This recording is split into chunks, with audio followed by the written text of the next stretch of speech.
Jasmin ykköskentän pakkeina uudet tulokkaat. Sour Cream Snacks ja Flaming Hot Snacks. Kotikatsomoissa mukana Wilhelm Snacksit.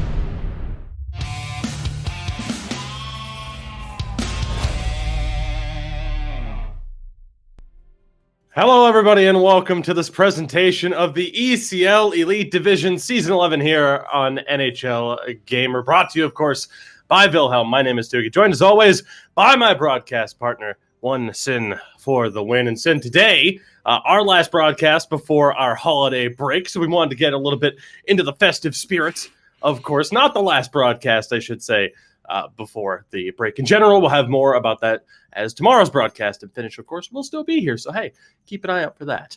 Regardless, though, Sin, again, we are back. It's been a very interesting start to this season. And today, not only on these broadcasts do we like to cover the best of the best and the top teams, but we also like to keep an eye on those teams that are on the bubble, trying to make it into the playoffs. And I think really that does kind of sum up the matchups that we get to see today. As heading into the action, we get to see the 12th team right now in Northern Ascendancy take on 16th team, bottom of the standings, a dark horse. And a little bit later on in this broadcast as well, it's the team currently in 14th, the Team Leisure, taking on the team in 13th in Conquer Gaming. So, Sim, we've talked about it a lot. The storylines, of course, that you have throughout a season. And it's perhaps even more interesting at the bottom of the standings than it can be at the top sometimes. Yeah, absolutely. I mean, it's such a volatile division here, as we could see from this, all the point totals incredibly close, even at the bottom. I mean, you look at Sawo, you look at Dark Horse, they're one good day away from being right back in the mix and right back towards that bubble. Now, what you don't want to do is find yourself in one of those, bottom relegation positions. You want to be able to stay in this elite division. So that's what, a team like Dark Horse, Leisure, even Northern Ascendancy, look at the point totals. They're all so close here. And early on in the season here, you want to be able to rack up the points when you can. This is a good chance for these teams in a matchup that, could be described as, there's no easy games here, but this is, about, if you want, quote unquote, a better matchup, something more even for you. You don't have to take on, Havu, Philadelphia, Vesapampa, any one of those guys. This is your opportunity to pick up some big points here and put yourself back in contention. Now, Sid mentioned some of those top teams, and as we get you a look here at the team matchup, it's worth noting Northern Ascendancy, as of late, have had a very tough schedule. Last week, 1-1 splits to both Roots Gaming and Fariestad, two teams certainly in the playoff mix right now. And this week, they did start off with an 0-2 run against one of our top teams in Philadelphia. So this is certainly that type of game on the schedule where if you're going to see a team like Northern Ascendancy make the playoffs, they need the points here in this matchup. Dark Horse, on the other hand, as well, it's a team where you're facing another club on the outside looking in, and it's been a really rough run of form here for Dark Horse. Again, just a very tough schedule for them. Last week, 0-2 to Roots, a 1-1 split against Team Leisure. But then this week so far, they've played quite a few games thus far this week, 0-4, losing both games to Vesapampa and the previously aforementioned Philadelphia. So both teams in desperate need of the points. And I think there's probably at least one number that stands out to you when talking about these two teams, but just on a base level with what we see on screen here, what stands out? Well, it's the vast differential of goals for and goals against for Dark Horse. There's often, a reason that a team is towards the bottom of the standings. And right there, it's just simply not good enough. You're allowing too many goals. You're not scoring enough. It's sometimes it's as simple as that. And that's kind of what the situation is for Dark Horse. Maybe one of the bright notes is their special teams, a pretty good power play, a pretty good penalty kill. It's just, you got to be able to compete 5-on-5 here. And like we mentioned, this is a good place to start to try to make up ground, at least get yourself, out of that relegation position and start pushing, for a possible playoff spot. Absolutely. So as we get down into breaking down the individual matchups, first and foremost, of course, let's get you a look at the team lineups. For Northern Ascendancy, we see the front three of Dillinger, Martindale, and Joigelson. if I'm getting that correctly. Sin, one of the names that's been a real hang-up for us. They got a couple of them in this lineup, but hey, fair play to them. Tonkelia is there alongside Totali on defense, and then it is Supreeks between the pipes. For Dark Horse, we see some other names that are just, boy, are they hell, but we do what we can. We have Vertsu, the captain of the team, alongside Makis and Olezeki. We talked about this before the broadcast. You see the name on paper, and then it goes out the window, Sin. No picture, but we'll remember the name by the end of this broadcast, I'm sure, because it's been our curse. If we get a name wrong, they make us say said names as many times as possible. On defense, Karki alongside Avilio and Yanori between the pipes. And Sin, I want to get right down individual matchups here, and we're going to start off with the battle of the centers, as we always do. Martindale against Makis. Sin, what stands out for you here? You know, we watched, a good amount of Martindale last year, and he always seemed to be a difference maker, so I'm really going to look for him to be doing that again. He's very aggressive on a forecheck, for a center especially. When you're looking to be, as defensive as possible, he can have a very aggressive forecheck and still find himself in positions to get back defensively. He's got the points to show for it. 8 goals, 7 assists, and, totaling 15 total. And when it comes to Makis there, a little bit, a slower start, only 0.5 points per game. And when you're here in this league, you want to, at least as a forward, be close to that point per game marker. So, you can see Dark Horse here. It's just not quite getting the job done. The face-off battle, pretty even, just a couple percentage points separating these two. So it's going to come down to those key face-offs in the defensive and offensive zones. As it so often does. We move over to the battle of the wingers. As for Northern Ascendancy, we see a Dillinger and a Jorgelson.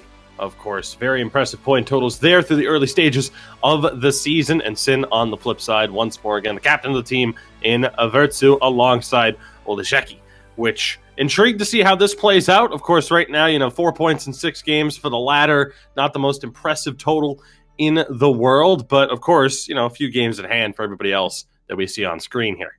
Yeah, it's a smaller sample size when it comes to Olishki there. But what you want to do, there's a reason that he's in the lineup. Dark Horse looking to shake things up, looking for a spark outside of that, outside of what they've been getting so far. Vertsu, good point total so far. That's a good building block for them. He's the guy on their lineup right now with the point totals that you at least want to see out of your forward group. So it's going to kind of be up to him to sort of, take the lead here and spring his team. And on the other side, Dillinger, Juligosen, we've seen them, we've covered them a bit before. Definitely capable wingers who probably want their point totals up, but right where you want to be. And it's always interesting to see 2 wingers with more assists than goals, and then the center's the goal scorer there. So that'll be interesting to see how they want to, kind of do that.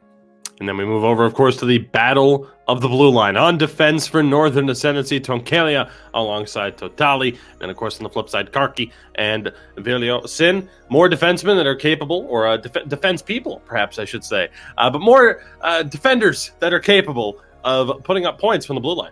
Yeah, absolutely. Tonkelia and Totali, Totali with 3 goals, 3 assists. You don't often see that kind of spread from a defenseman here, but that's the threat that a lot of these defensemen here in the ECL Elite can present, especially this year, with the point-to-point one-timers being not as effective, although I think in a recent patch they were buffed up a little tiny bit, but you see a lot of the defensemen creeping in to that high slot, and we see it from Totali, we see it over there on Vilio. It's the right defense who are really kind of, in this situation, getting the majority of the points here. But yeah, it'll be interesting to see. Now on the other side, Karki, she actually has 13 shots, which is, tied for 9th. That's quite a few shots coming out. Her and Vilio, they like to shoot the puck, so it'll be easy. It'll be curious to see if Dark Horse really want to utilize their defensemen in this matchup. And then, of course, it is the battle of the goaltenders. For Northern Ascendancy, we see Supreeks, and on the flip side, Yanori is there, and Sin, very impressive numbers thus far from Supreeks, boasting that 82% save percentage. Yeah, exactly where you want to be as a goaltender. You want to be able to hit that 80% mark. He's doing it. And for a team that's, a 500, 442, that's very impressive. So Supreeks back there is going to give a lot of confidence to his team. And if you're Yanuri, the record isn't quite there. The save percentage isn't too far off. It looks like they have a very, capable goaltender. They're just going to need that 5-man defensive commitment and a bit more goal support for him to succeed back there. The one win for Yanuri this season, a shutout, Sin. Not often we see that, but a very impressive fact nonetheless. With that, again, just moments away from puck drop, the first game of 2 here between Northern Ascendancy and Dark Horse. But before that, we want to bring you to our 3 keys to success here. We'll start things off with Northern Ascendancy. It's in the first point here. I think it's pretty straightforward. Shots, shots, shots. The 3rd fewest shots in the league, and you're simply not going to make the playoffs with an output like that, even if you're consistently looking for those high quality chances. We see all the top teams, some teams like Philadelphia and Havu, they certainly do wait for those primary opportunities, for that prime real estate to open up, but they're not afraid to throw shots on. Second point here is discipline. Northern Ascendancy tied for the most amount of penalty minutes in the league, also tied for the worst penalty kill in the league. Again, not a winning combination. The key here is pretty simple. Stay out of the box. And our final point here is the physicality. The team is tied for the 10th most hits in the league, but we see just 12 registered hits between the 2 defensemen. Yet they're both top 4 in penalty minutes. So clearly, stick checking is their primary way of defending, and it can get them in trouble at times. And joining the rest of the team and playing the body might be just what they need to maybe catch Dark Horse off guard and stay out of the penalty box. With that, Sin, what are the 3 keys for Dark Horse in this matchup to pick up some much-needed points in the standings? Yeah, well, the first one here is they need to keep up the pressure. They can't let themselves lose confidence here. They're 8th in shots, 3rd in hits, with a good penalty kill to balance out some of the penalties that they're going to take from all those hits. It's just, it comes with the territory. It seems like more of a bit of a string of bad luck here for them, more than a lack of skill for their offensive woes. If they keep it up, the goals will come. You just got to keep pressing there. The second key here is they need to tighten up defensively. Now, it's not just on the goaltender. It's not just on Karki and Vilio. It's, I talk about it all the time. It's a 5-man commitment. You're going to need a bit more from your defensive pairing, sure. And when we talked about, how much they like to shoot and how prolific they can be offensively, they're going to have to put that same amount of work into the defensive end as well. Make your gaps, let the forwards back check and try to tighten things up. So hopefully the goals, what you're looking for is you need more goals or you need to tighten up defensively, but it'd be great to do both. And then the third and final point here is a green light. The defensive pairing, one of the more physical duos in the league, going up against a team that maybe doesn't shoot the puck as often as they can, taking that extra second to make that extra pass. If they're not feeling, threatened with the possibility of rebounds, we're going to see a lot of high impact, potentially injury causing hits. And that could be bad news for Northern Ascendancy. So again, just a few moments away from puck drop here. 2 games between these 2 teams. Once more, we thank you very much for joining us here with this presentation. Again, the Elite Division of the ECL, our top of 4 tiers, of course. Sin, this season, as we've said, a ton of storylines, a week by week, really narrative shifting type of results that we see from broadcast to broadcast. It's insane just how much the situation really changes for each team, really on a game-by-game basis, let alone on a week-by-week basis. And, of course, again, the 15K euro prize pool that we have at stake here. And, again, the league bigger and better than ever, over 260 teams, over 50 sponsored teams, including IRL clubs, Sweden, Russia, Finland, of course. It's just getting bigger and better, and we are more than happy to have you with us here as we are just about set for yet another night of action here now. Sin, again, beyond this broadcast, of course, really beyond this first set of games, we have 2 more games coming up a little bit later on, Team Leisure and Conquer Gaming, as we mentioned. So really getting set, buckling up, getting ready for the ride here with another interesting day of action. On Monday, the last time we were here, Sin, we saw 4 games in a row that had a shutout. So truly, we never quite know what to expect here. But if you had to say, what do you think we're in store for here with this first game? High scoring or maybe a little bit more of a defensive battle? I think it could really open up. Both of these teams we're getting to that point in the season where they can't just say we're off to a bad start. At this point, they desperately need points. So I think we're going to see that desperation level kick up a notch. And what I'm really liking right now is seeing the center grinder from Martindale. It's something we don't see too much in the European scene anymore as the playmakers and puck movers have taken over this year. So it's working for Martindale. As I said, he's got 8 goals, leads his team. So watch out for him to be a big forechecking presence with that build. Absolutely. I mean, Sin, you mentioned it. We always talk about it with the player builds that we get to see. That puck-moving defenseman has been the meta this year of sorts. We'll see, of course, throughout the year if that situation changes, if we continue to see an evolving meta throughout the duration of the season, especially as we talked about in that last broadcast with the way EA are handing out these new badges and everything that could change the player builds and what you could specifically get. Time will tell, ultimately, but for now, we're focused on the task in hand. The first of 2 games here. It is Northern Ascendancy in the white, Dark Horse, of course, in the black and white, or should I say the more cream-colored jerseys here. But regardless, we are underway, and Dark Horse on the attack in the early stages. Of course, the first goal, always crucial. One-timer from the point. A quick look there for Viljosin. You pointed it out. The defenseman of Dark Horse like to shoot the puck, wasting no time in this one. Absolutely, and I like to see it a shot early. Oftentimes we see team try to look for that, really high quality chance. I like the mentality from Dark Horse. Come out here, start blasting. You're not going to score if you don't shoot. But counterattack here, Dillinger got one to the near post. But a good kick save there by Yanori. Sin, going always sunny here. They just started blasting, taking shots. What a start to this game here. 2 great chances on both sides of the ice within the first 2 minutes. You see the face-off here. Martindale not able to win it clean, but still, the Ascendancy in possession. That went off a defender in front. And Dark Horse are back in possession here and on the counterattack.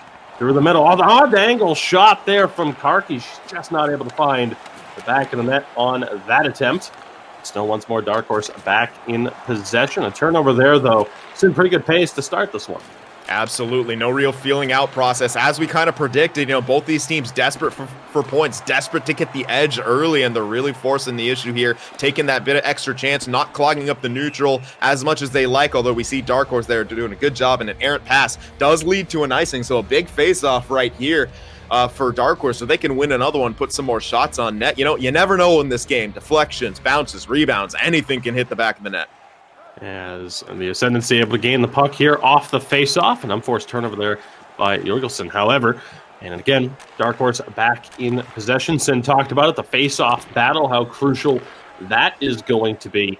Wanted to make notice as well as the turnover ratios, I'd say, between the 2 defense pairings. And Sin, perhaps it is because we see Dark Horse get their defensemen involved a little bit more, but nearly a double amount of giveaways from the defenders of Dark Horse. Big kick save there by Saprix. No rebound to shut that one down.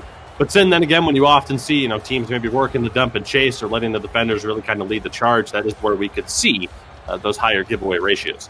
Yeah, absolutely. And the takeaways don't come as easy for a defenseman either. As I said, you're usually playing gap and allowing your forecheckers to get back. If you make that poke, your forward likely picks it up, so you don't get credited with the stats. But as a defenseman, you learn to not worry about that. Just play your role and get the job done.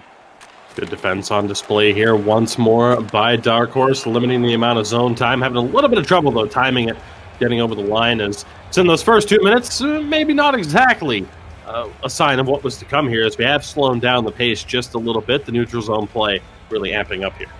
Yeah, definitely. As the team sort of settled in. Oh, great break-in right there from Dark Horse, though. Bit of space here. Viljo off the spin. The wraparound attempt never really got all of that one. Saprix is able to make the save. Yeah, but definitely a good look. That was a play that we used to see a lot more in NHL 20, to sort of tie up and you send a defenseman in on the boards right there. It's good to see that sort of making a comeback here for Dark Horse. And we did see a goal scored like that on Monday's broadcast as well, with the defenseman pinching in and getting the wraparound. Tonsky, I believe, is the one who scored that goal. Again, this past Monday. Good forechecking pressure here from Northern Ascendancy, just not able to get the turnover. Pass thrown into traffic. Dark Horse not able to come up with it. Jorgelson has a one-on-one here. Not able to find the space, but still in possession.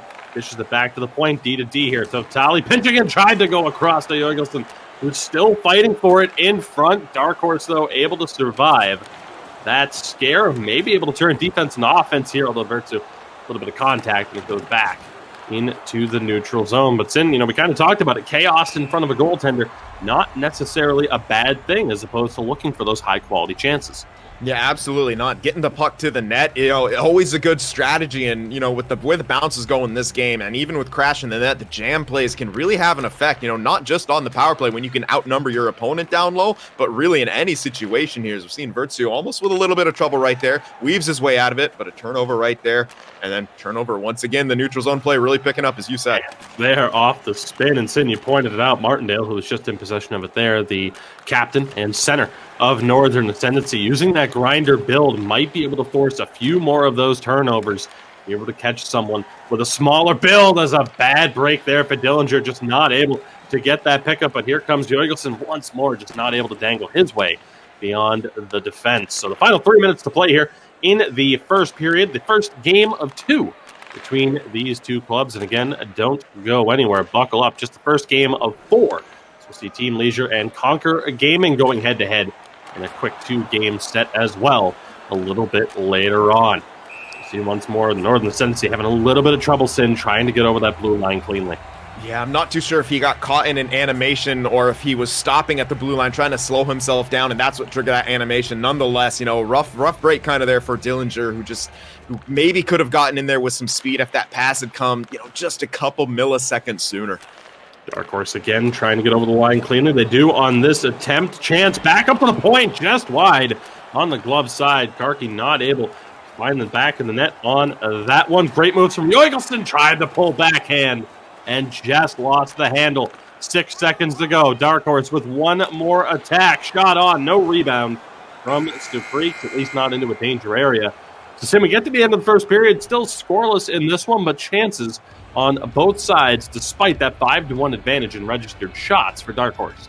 Yeah, I think Dark Horse has done a pretty good job of not allowing, Northern Ascendancy to get the chances that they want there. And we're seeing kind of the mindset and the culture of the defense on display. They are incredibly aggressive, as we saw there. Karki, she took that shot, got back, tried to make a hit, missed the hit, which almost led to Jorgelson getting, a partial on the goaltender, but a good defensive skill stick recovery. So we're kind of seeing that both, Karki and Vilio like to be aggressive. They like to go for the hits, but they have the skill set to, recover if necessary. But I do like that coming out from Dark Horse. They're not afraid. They're still wanting to be aggressive, still wanting to force the turnovers and get the puck back in their hands. On the attack here, a little bit of space in front, falls back to a winger, shot on, and Supreeks is able to find it through the traffic. Didn't get all of that shot, seemed to hit a defender. Just kind of changed up its way towards the goal. Another offensive zone draw here, though, for Amaki. So again, below 50% on the face-offs, pretty close and doing a decent job. And that's one, but a big turnover there from Vilio. It's Jorgelson with the step breakaway, scores on the backhand, top shelf. And a crucial mistake there from Dark Horse leads to the goal. Jorgelson's 6th of the season. Yeah, you always need to be aware as a defenseman of that forward who's gonna press the point. Every time your center calls out a face-off, the wingers know what they need to do. And I believe that was Jorgelson right there, understanding that he needed to go press those points right there. And Vilio, just a bit of an ill-advised pass right there. And, Karki can't really get back in that situation. Jorgelson had all the speed, gets the job done on the breakaway. Not a whole lot Yanuri could do there. He guessed one way, Jorgelson went the other. 1-0 now for Northern Ascendancy. Just nothing you can really do in that situation. Near turnover there with Martindale pressuring the defense. We see Dark Horse back in on the attack. Virtue gets it back, tried the short side. Don't know if that one hit the target, but a good opportunity again. So that's one thing we've seen from Dark Horse so far in this game.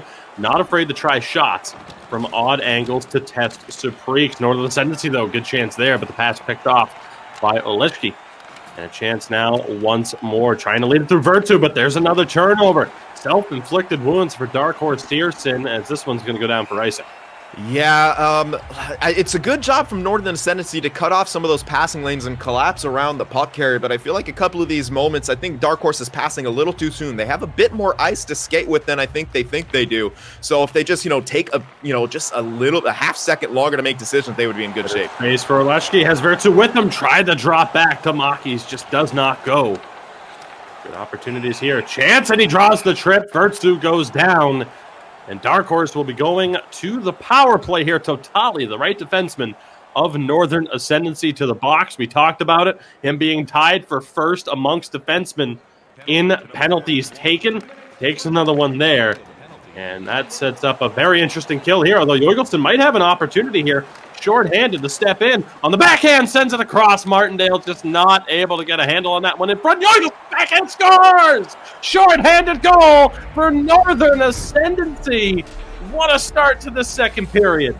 Yep, and Dark Horse got caught chasing. They got caught puck watching right there. On the initial collapse around Jorgelsson, he somehow came away with the puck, and that was just, you know, some overskating from Dark Horse. A mistake you can't really make. They're so desperate to get that puck back and start their attack on the power play. As I was going to mention, they have a pretty good power play. It's one of their bright spots, but in this case, great work from Northern Ascendancy, great puck movement, and they're able to get a shorthanded goal. Just things going from bad to worse for Dark Horse right now.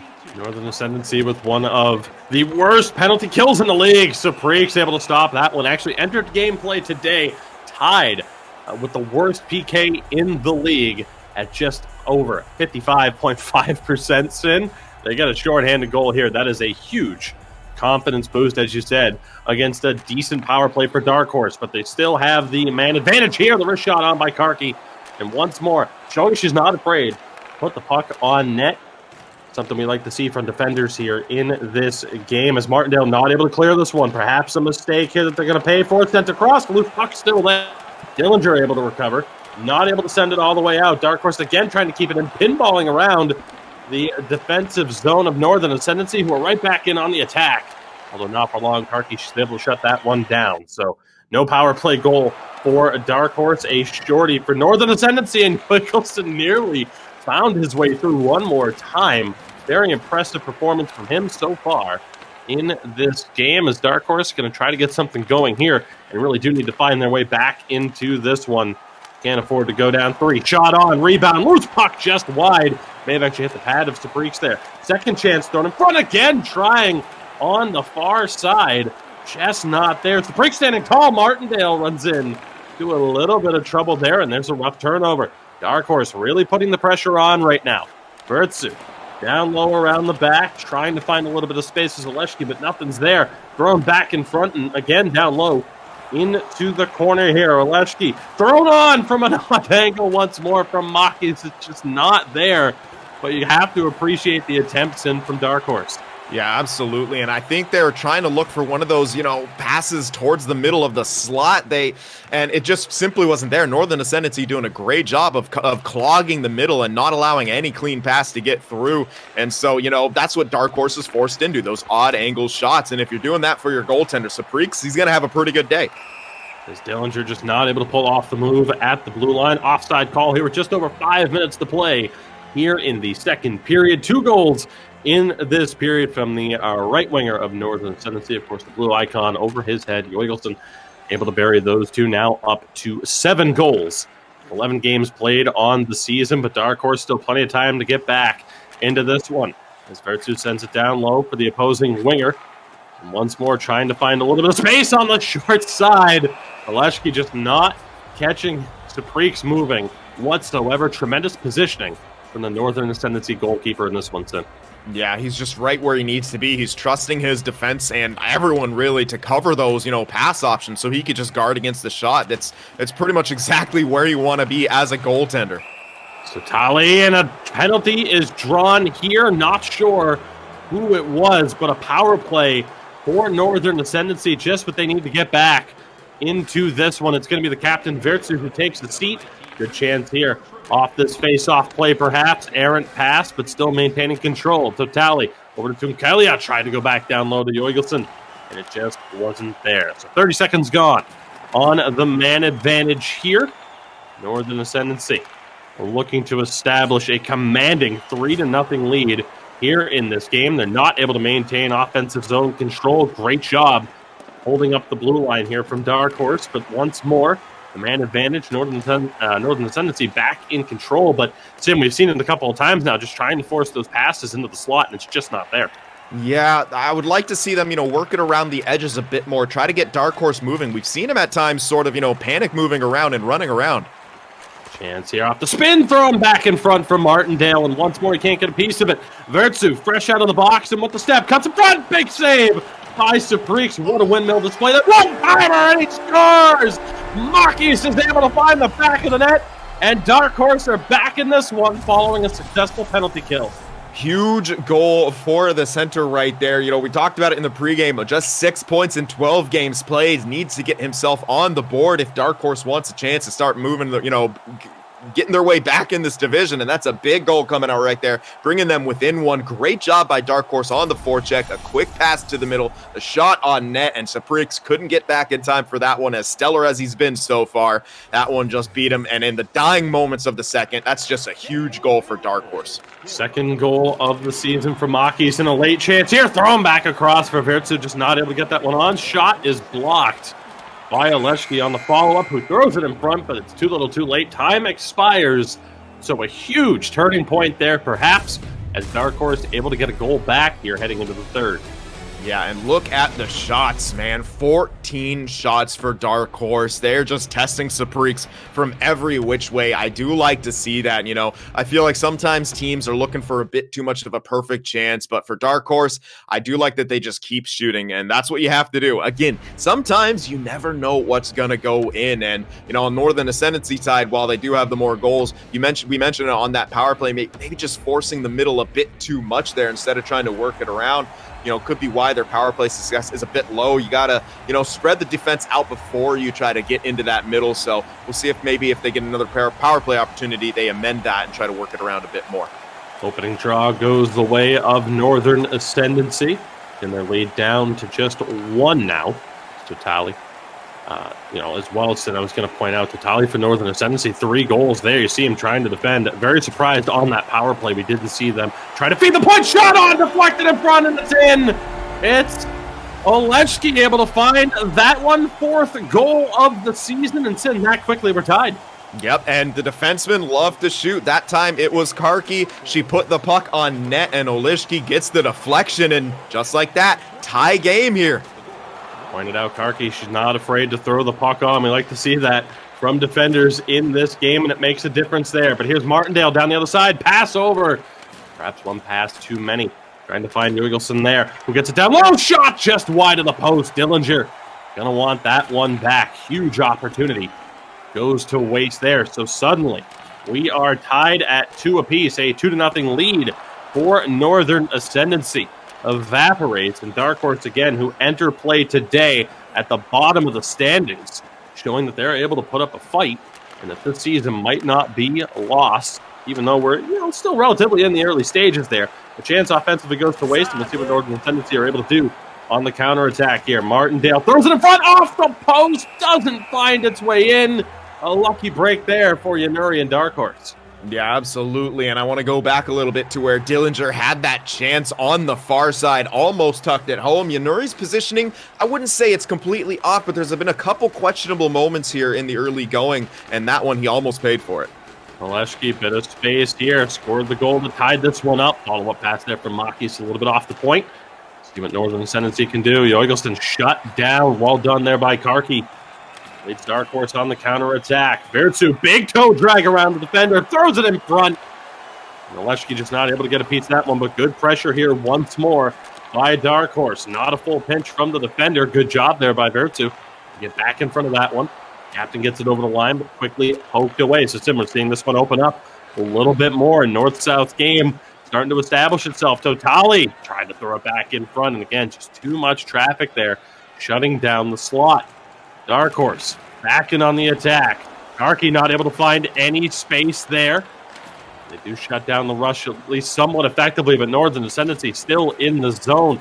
Good hit there by Karki. She turns it over, though. Opportunity in front on the backhand. It's Martindale who sweeps it home. In the one too many mistakes from Dark Horse in their own zone, and Northern Ascendancy grabbed the lead for the second time in this game. Yep, and that's what makes a good team good, is being able to capitalize on your opponent's mistakes. They are going to make them, and it's even better if you can force them out right there. It's a good job from the forecheck of Northern Ascendancy, cutting off the boards on for the pass behind to her defensive partner. She couldn't really go there without risking a turnover. She tries to hit the middle, and it hits a skate, goes right to Northern Ascendancy, who capitalize. Back on the attack, wrist shot, nearly caught Supreeks off the short side. And a turnover here, still fighting for it. Loose puck is recovered. Oleszki tried to throw it in front. Makis tries to throw it on via backhand. Just not able to work it through the traffic. Jorgelson with a bit of space. Toe drag, and there's going to be a penalty here. I didn't really see where Dark Horse were able to get the puck.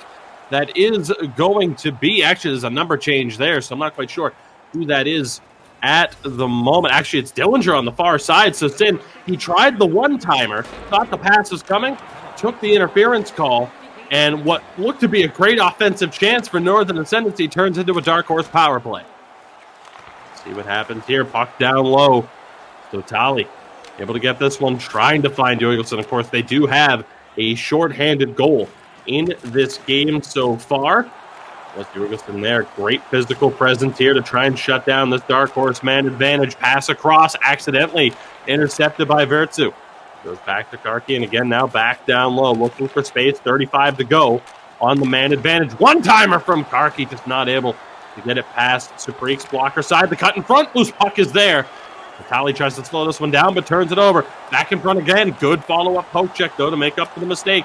We're back to even strength. Loose puck in front, and Supreek's able to find that one and cover it. So it's in Northern Ascendancy, and Dillinger getting away with one there after a pretty rough mistake. Yeah, absolutely. You don't want to take a penalty that far away from your own end. The Dark Horse power play looked pretty dangerous. A lot of good puck and player movement, just unable to find the back of the net. The opportunity here now. Karki tries to get the pass, just not able to do so. See what happens now. 4 minutes to go. Puck off the skate of Dillinger, still fighting for this one. Quickly poked away. Tunkelia able to shut things down. Sin, you talk about it, though. Some of these players having a bit more time than I think they realize. Loose puck in front. Not sure how that one didn't go in. The secondary opportunity here still. Back to the point. Shot on, blocked down. Chance here for Vilio. Stepping up, goes back to his defense partner here. And again, all the way around the back once more. Vilio tried to throw it on. Hit the side of the net. Seen Dark Horse try those opportunities. Odd numbers here. Chance. Backhand scores. Drew the call. Didn't need it. Dillinger able to bury that one. And Northern Ascendancy back up by 2. Yeah, and that was, Dark Horse looked so good in the offensive end, but they kept committing 4 players down low. And, if you're doing that over and over again, the puck starts going the other way. It could spell danger, and it did right there. It was a good thought from Karki. She tried to stop that rush on the blue line. Unfortunately, didn't pay off. Couldn't force the turnover. It led to, a bit of a partial breakaway right there. And the puck skitters in after what looked like a trip, I believe. So with, they do have the real-time minute left. So there is time for Dark Horse to get a couple quick ones and tie this up, but they got to get to work right now. And turnover there, one. Help Jorgelson on the brace, looking for the hat trick. Can't get it on the backhand. Yanori able to save that one and keep this at a 2-goal deficit here with 50 seconds to play in regulation. Again, just the first game of 2 between these two clubs. A lot of talking points coming up here, though, between these two games. Dark Horse trying to get something going, but another unfortunate turnover there. Puck back into their own zone. Now 41 seconds to play. As Sin mentioned, we've seen crazier things happen. Thrown in front. Backhand doesn't go. Loose puck was still there. Just not able to get it on target. Jorgelson looking for a bit of space. Gets it back over to Dillinger, who sends it around. Great heads-up play here from Northern Ascendancy to wind down the clock in their opponent's zone. We approach 20 seconds to play, and it looks like Northern Ascendancy are going to be able to walk away with this one as Vilio takes that one away. The Dark Horse again running out of time. Virtsu with 8 seconds to play takes the huge hit from Dillinger. Odd numbers here. Big spin. Looking for the hat trick. It's Jorgelson. Can't get it on the backhand. A highlight reel stop for Yanuri at the end of this one. Maybe a bit of a confidence booster. But Sin, at the end of the day, a tough game for Dark Horse. You were down 2-0. You tie it up and still lose by 2 goals regardless.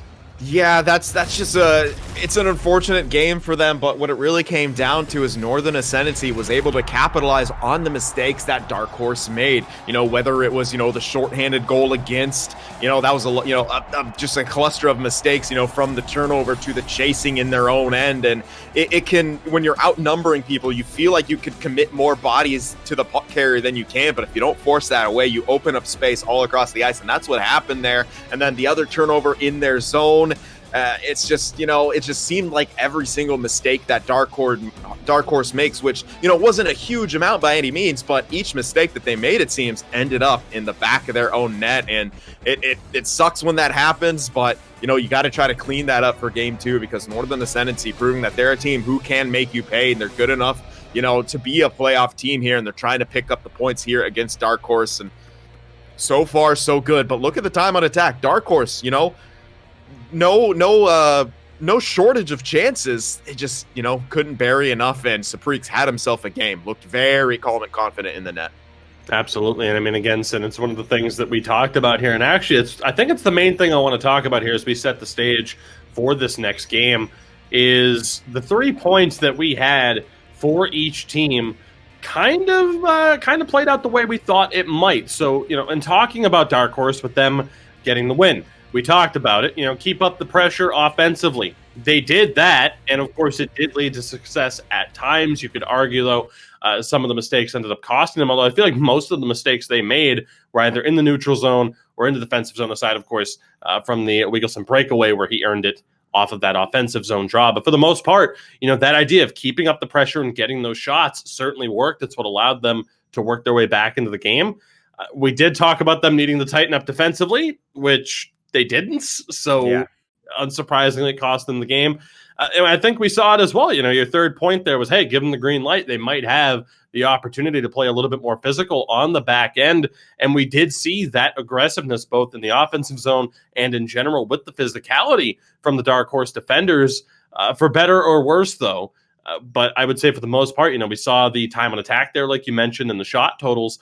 I think it did work out for them, but unfortunately, those defensive lapses really cost them. Like you said, there were times in the zone, in their defensive zone, where they may have had just a little bit more time with the puck, didn't keep that composure, turned it over, and that led to the mistakes.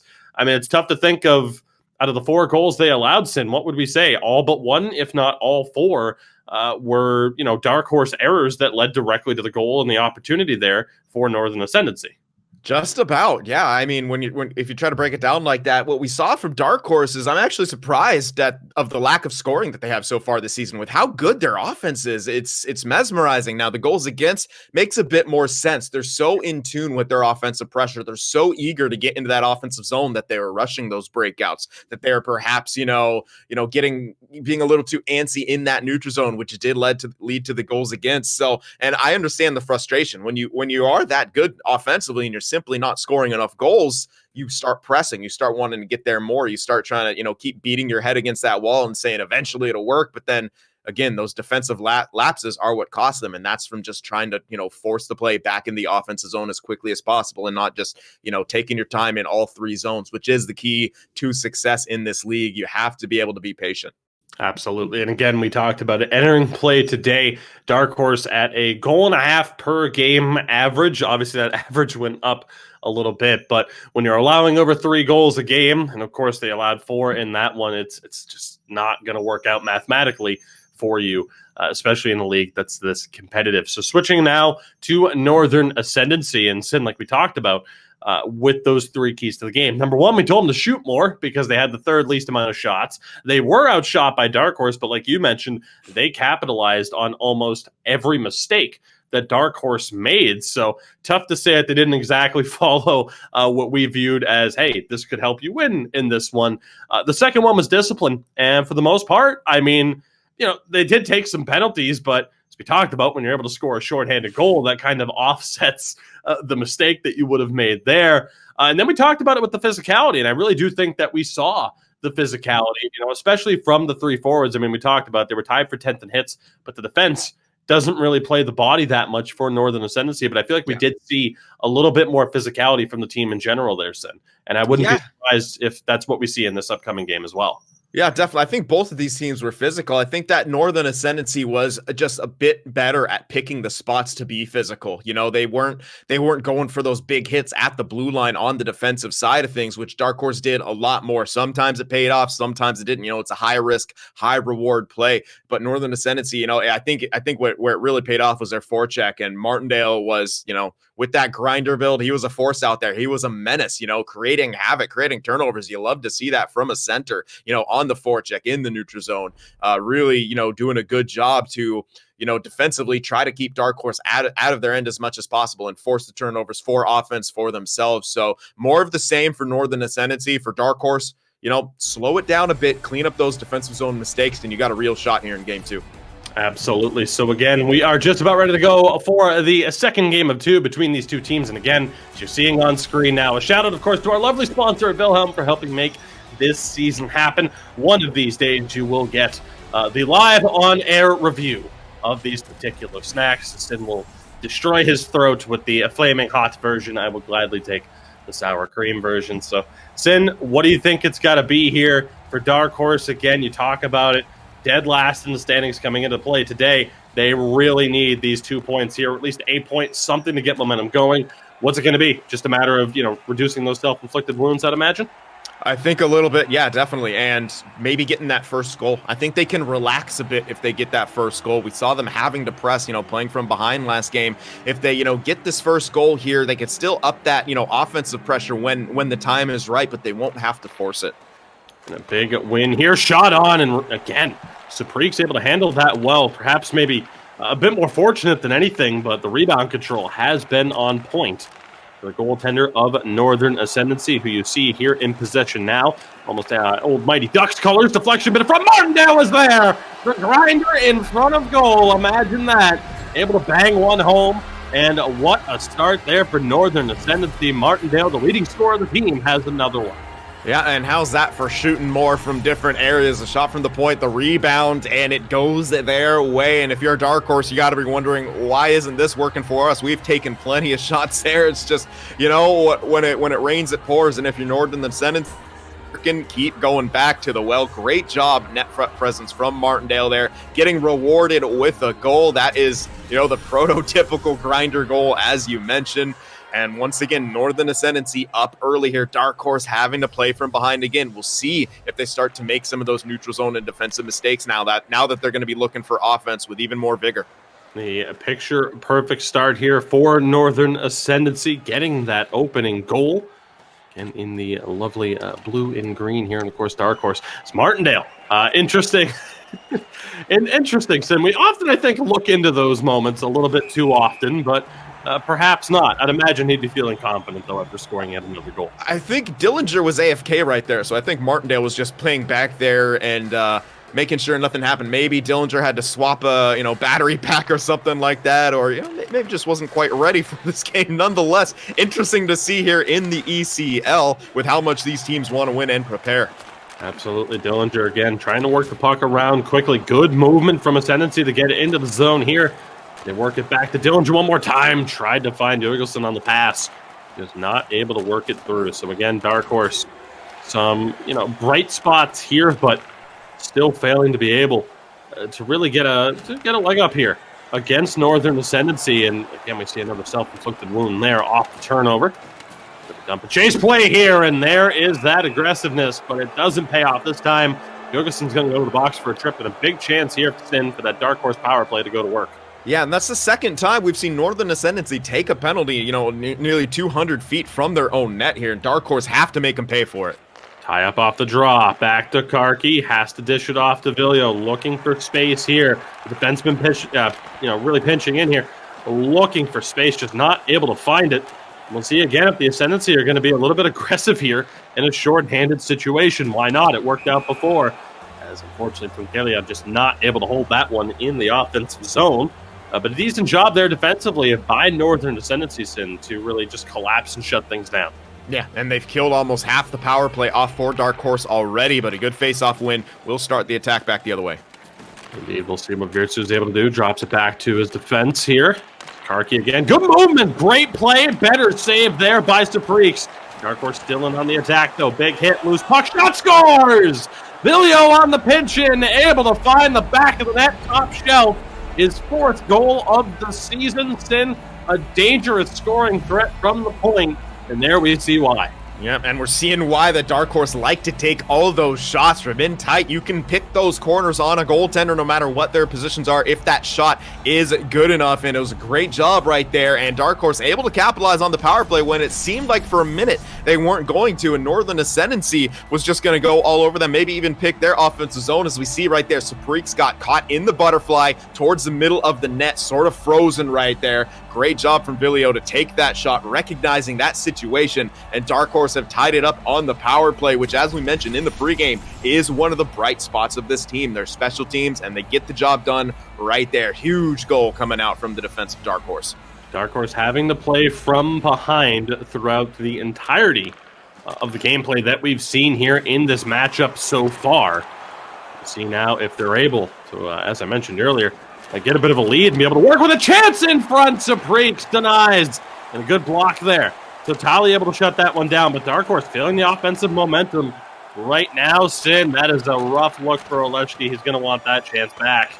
But a chance here perhaps on the other side, quickly shut down. Dark Horse back in possession. They need to do a better job on the breakouts, and they do well there.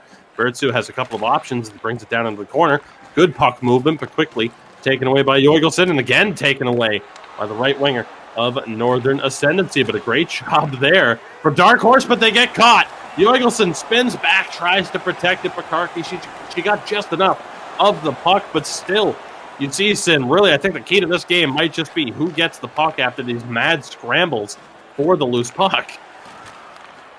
Chance here now once more. Northern Ascendancy trying to get something going. 6 minutes left here in the first period. Dark Horse brings it back down the other way, although not for long. So again, just chaos seems to be the theme of this game here following that goal from Dark Horse.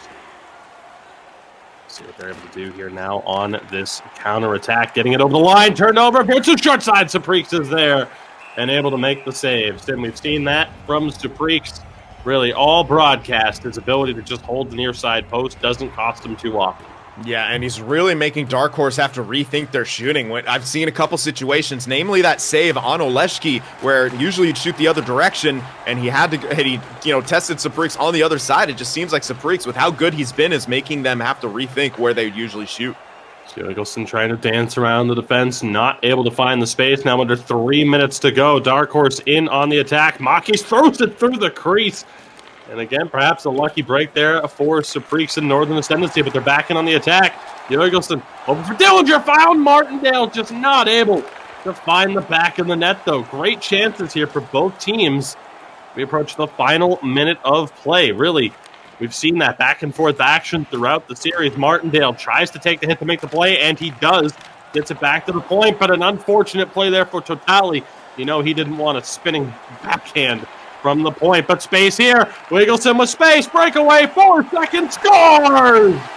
Another mistake from Dark Horse, leaving Wiggleson with a little bit of space, and it's more than enough. Northern Ascendancy will take a 2-1 lead in the second period. Yep, and we're seeing that aggression is a two-way street. Too much of it, and the other team's aggression can come back to bite you. I've seen Jorgelson doing that a lot, sort of, I wouldn't say cherry-picking, but trying to get behind the defense. And, you know, when that clock starts ticking as a defenseman, you oftentimes think, okay, I can play a bit more aggressive. They're not going to have enough time to go back in the end, but you have to know how many ticks are left on that clock. Jorgelson did. He got himself behind the defense. An excellent saucer pass. The stretch to stay on side along with the puck pick up. He gets it. Huge goal from Northern Ascendancy. Yanuri trying that flying poke check, but Jorgelson, just great patience, able to beat him, and a heartbreaking goal for Dark Horse, and a huge goal if you're Northern Ascendancy to take that lead back. I mean, Sim, we saw it in the last game as well. Northern Ascendancy not able to hold on to the lead, but able to reestablish it after giving it up. And again, it happens here with the opening goal and the final goal of the first period. So certainly frustrating for Dark Horse, and as we both mentioned here throughout this, some real flashes of brilliance at times, but just not able to shut things down defensively. And for the defense to get caught there, it was a tremendous job by Jorgelson to stay onside with that. For a second, I thought they were going to miss it and mistime the pass. They don't, and now here we are again with the 2-1 lead for Northern Ascendancy. Yeah, and it was an excellent use of the sauce as well. Any other pass in that situation would have been picked off, and just I mean, everything about that play was nearly picture perfect. The read by Joigelsson, the pass, I forget who got it to him right there. If I can, no, they, well, they went past it too quick right there. I couldn't match names with the gamer tag, but it is what it is. An excellent pass nonetheless. I feel like it was Dillinger, but of course, the thing to mention here, the same surname for Dillinger and Joigelsson. We haven't gotten clarification on relation, and we don't want to make assumptions here, but, perhaps likely. I'm sure we'll get the clarification on that here in a moment. I don't know how we actually haven't asked about that. It's our second time covering Northern Ascendancy in this broadcast. But regardless, here we go. Second period underway again. Ascendancy with that 2-1 lead, but Dark Horse in on the attack early on. Pass across, just not able to get the shot off cleanly. A little bit of trouble there for Totali, but he's able to set things down. Regain control of the puck. Dillinger tries to find his way through. No space there. See once more what Dark Horse are able to do. Vilio, the goal scorer. Right defenseman for a Dark Horse. Wasn't able to find space here. Karki, though, she's stepping up. Throws one on. Sin, I respect her ability to just say, I'm shooting the puck. We don't see it from too many defensemen or defenders, I guess we should say it, but I do appreciate that aspect of her game. And Dark Horse back in on the attack once more. Vilio looking for space, tries to step in. Forced to circle back off the heavy collapse here from Northern Ascendancy. Opportunity here, Oleski. Great puck movement. Maki's trying to find a little bit of space, goes back to the defender. Dark Horse doing a good job of maintaining puck possession and offensive zone time, just not able to find the shooting opportunities, though, Seth. Yeah, Northern Ascendancy is doing a great job of adjusting and recognizing what Dark Horse wants to do. Joigelsson and Dillinger are playing a pretty tight point, something we don't normally see. We usually see a heavy collapse in EASHL.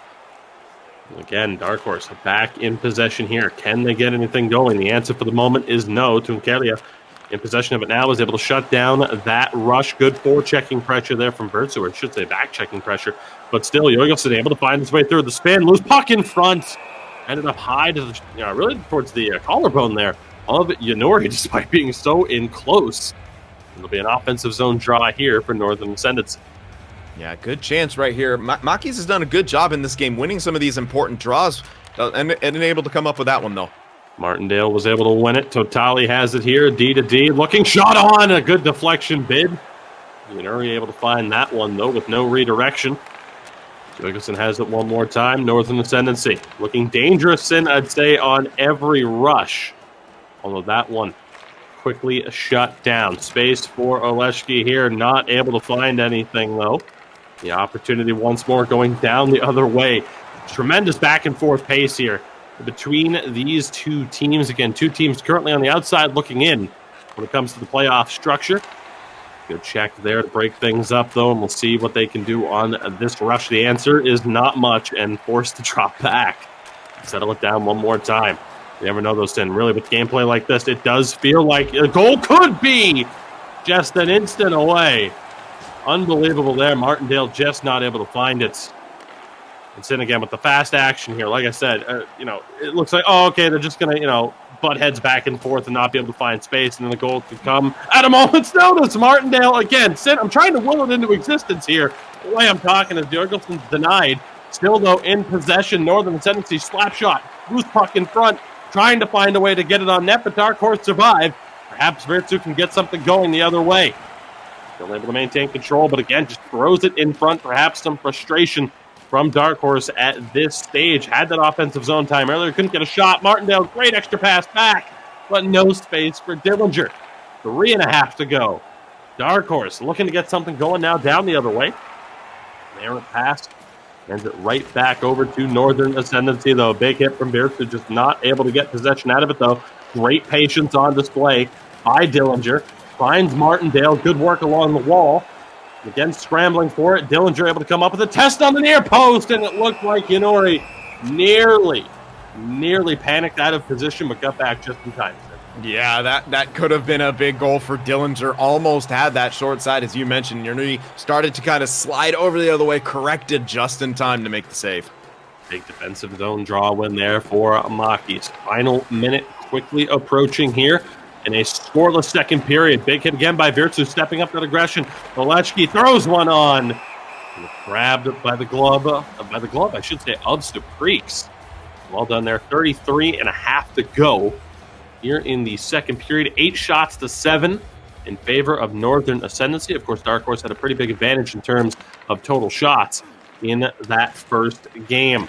Trouble here for Dillinger in the double team. Opportunity here. Maki's back. Shot on. Sabriks with the save. Loose puck again. Another save. Trying to get rid of it, and they do. And Northern Ascendancy, despite a bit of a close call there to end the period, will take that 2-1 lead into the third.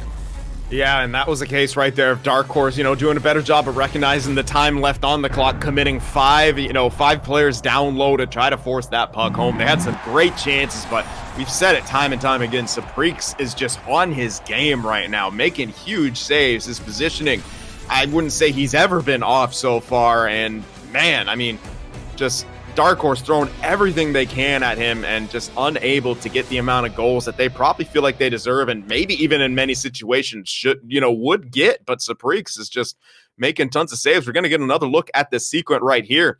As you see, the shot right there from Virtue brings Sabriks out a little bit right there, and then he's able to correct back.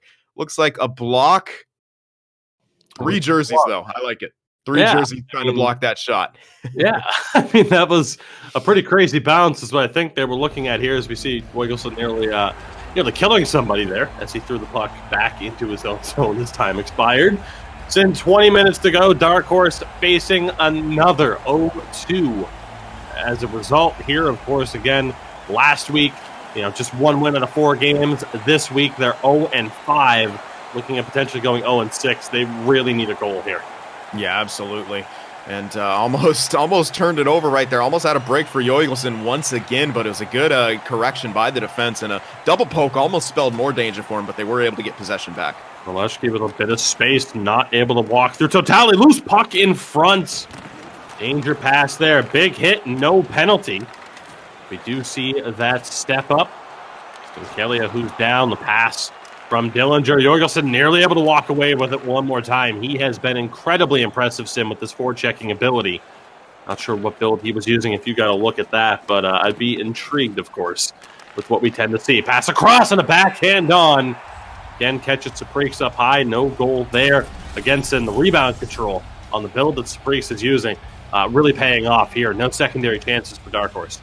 Yeah, absolutely. And when you're taking that many shots, that's one of the things that you are looking for is those secondary opportunities. And a tie-up right there, but an interesting hesitation. Olishki didn't quite go directly in for it and allowed, I think that was Dillinger to get in and steal the puck back. So bit of a miscommunication perhaps there from Dark Horse, enables Northern Ascendancy to get that puck out of the zone. I think we're seeing more miscommunications here through the neutral zone. Perhaps frustration showing. You could argue at times worthy of having the lead, but they've yet to have the lead against their opposition. Thrown back in front, quickly kicked away by Sabriks. Loose puck again, recovered by Martindale. Ascendancy will bring it back down the other way. Martindale leading the way with that bigger grinder build, just not able, though, to find the speed to fully work his way through. Karki not able to find the pass here. It's going to be off the side of the net. Still goes for icing, though, so a big face-off here. Martindale in the offensive zone. Yeah, and Martindale's been doing a good job using his build to his advantage. He's got tremendous balance. Dark Horse defensemen love to hit, so he's warding them off. And, the puck control might not be there, as we saw right there with the poke check. They're finally starting to utilize that, but it might just be too little too late. Martindale's been, such a force so far and, continuing to do so on all ends of the ice. It's timing there at the blue line, 11:26 to go here in regulation. The 2-1 lead for Northern Ascendancy at this stage. And had the 1-0 lead, gave up that next goal, but they've done a great job of getting the lead back after not being able to maintain it. Dark Horse, again, desperate to at least walk away with a point, ideally 2. There's going to be a trip, and they have an amazing chance here, Stin, on the power play. Not sure who's going to the box, and it's actually Martindale, the center, so a huge opportunity here. Yeah, this is huge. They need this. Unfortunately, Yoigleson able to win that one. Loose puck. Chonkalia not able to clear it. Held in by Vilio. Tried to throw it in front. Just wasn't there. And again, this one sent all the way down. Here comes the pressure from Yoigleson. Karki, she does a great job, though, to shut that one down. We'll see what they can do here. Karki down low in the corner. Now again, back. Tried that near post shot off the side of the net. Again, dish back to the point. Vilio. Ramaki's the one-timer. Good look there for Karki. Just not able to find the space Dark Horse still in possession here. 30 to go on the man advantage. Again, a shot from the point. Loose puck swept away. Untitled shuts it down and is able to send it all the way down. So Sin, a couple of close calls there for Dark Horse, but still not able to find the goal that they need. Yeah, and then errant pass right there through the neutral zone on the stretch, trying to rush, get one more rush play with the man advantage. It ends up backfiring, and here comes Northern Ascendancy. Fortunately, Jorgensen down, taking a while to get up. Don't know if there was an injury, but probably a very tired player after the penalty kill. Dark Horse, though, just not able to take advantage of the numbers game once more. 7 minutes to play, another big hit there. We'll see what Beartoo's able to do. Can he walk his way through? The answer is no. Second pitch shot just wide of the post. And a quick cover by Freaks. 6:28 remaining. So close right there. Had some space on that far side, just missing the net. Another heartbreaking moment for Dark Horse. They do win the draw in the offensive zone. Back to Makis. He'll dish it back up to the point. Opportunity for Viljo. Looks for Karki. She doesn't elect to shoot on this one. Makis just not able to get that shot through. 5.5 to go. Dark Horse running out of time to pick up a crucial point or two here in this regular season matchup. Big poke check there. It's going to be a race for the puck. Dillinger can't win it. Jorgensen can't pull backhand as Dark Horse narrowly avoid disaster there. Can they turn defense into offense, though? Viljo stepping up. Cuts back. Tried to feed it in front. Shoots it. Hits the side of the net. Good pressure here, though. 3 people deep. Just not able to win the puck back, though. So Tali leads it the other way for Northern Ascendancy. Tried to pass. It was poked away. Now just over 2.5 to go. Dark Horse in desperate need of a goal here, but Jorgensen stepping up, forcing the play. Opportunity. Dillinger shot on and a save there by Yanuri. Again, Dark Horse running out of time. 1.5 to play, and another turnover there as Martindale was able to intercept it. Final minute of play. Of course, it's a real-time minute. Plenty of time for Dark Horse still, but ultimately, Sin, they've been struggling to get these offensive opportunities in the last few minutes, but that could be a crucial penalty, Sin. 47 to go. They're on the power play. Yep, the real-time minute, the slow clock. This is exactly what they need here. The man advantage with the slow clock. Let's see what they can do here. Dillinger going to the box once more. In the draw. Martindale can't clear. It's held in. Makis turns it over as Martindale got back into the play. Shoveled one off the side of the net. Still fighting forward here. Tries to go back to the point. Mistimed. Jorgensen fighting forward. The chop down low works. Now down to 30 seconds to play. Dark Horse. This is it. This is their time, their moment. And it's going to be another penalty, Sin. 5-on-3 coming up now. Wow, what would have been an ill-advised pass actually leads to another power play here. So 5-on-3, Dark Horse, they need to win this face-off. Nothing bigger than Makis' moment right here. Tally to the box. Martindale wins the draw. Jorgensen can't send it all the way down. Held in by Viljo. They quickly get it back into the zone. 16 seconds here now. Looking. Shot just doesn't go. Big save by Sabriks. Karki having trouble. Jorgensen, the individual effort, able to send it all the way down. 6 seconds to play. Martindale giving me a headache. 2 seconds to go. Scores with 1.1 to go. Oleski is the hero that salvages the point for Dark Horse. And that is why you play to the final whistle. We saw the camera switches. I think I saw someone bouncing in the neutral zone. You can't do that. It doesn't matter what you think the time on the clock is. Man, I'm not going to be too harsh, but an unforgivable error right there from Northern Ascendancy. Never, ever underestimate your opponent. Olishki makes them pay right there. A huge point. Tonkelia got caught flat-footed as well.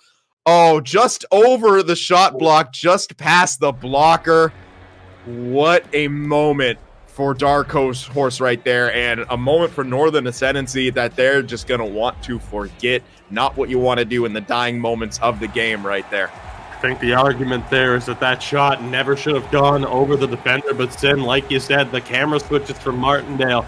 Jorgensen laying down on the ice at center. That little bit of cockiness comes back to haunt him. And of course, the thing to note here, Dark Horse still 1 minute and 20 seconds on the power play. They scored on the 5-on-3. They've earned a point here. We've seen it through these 2 games so far. Northern Ascendancy give up the lead, only to get back on top. Let's see what happens here for Dark Horse. Wraparound bid, just not the animation that he would have wanted.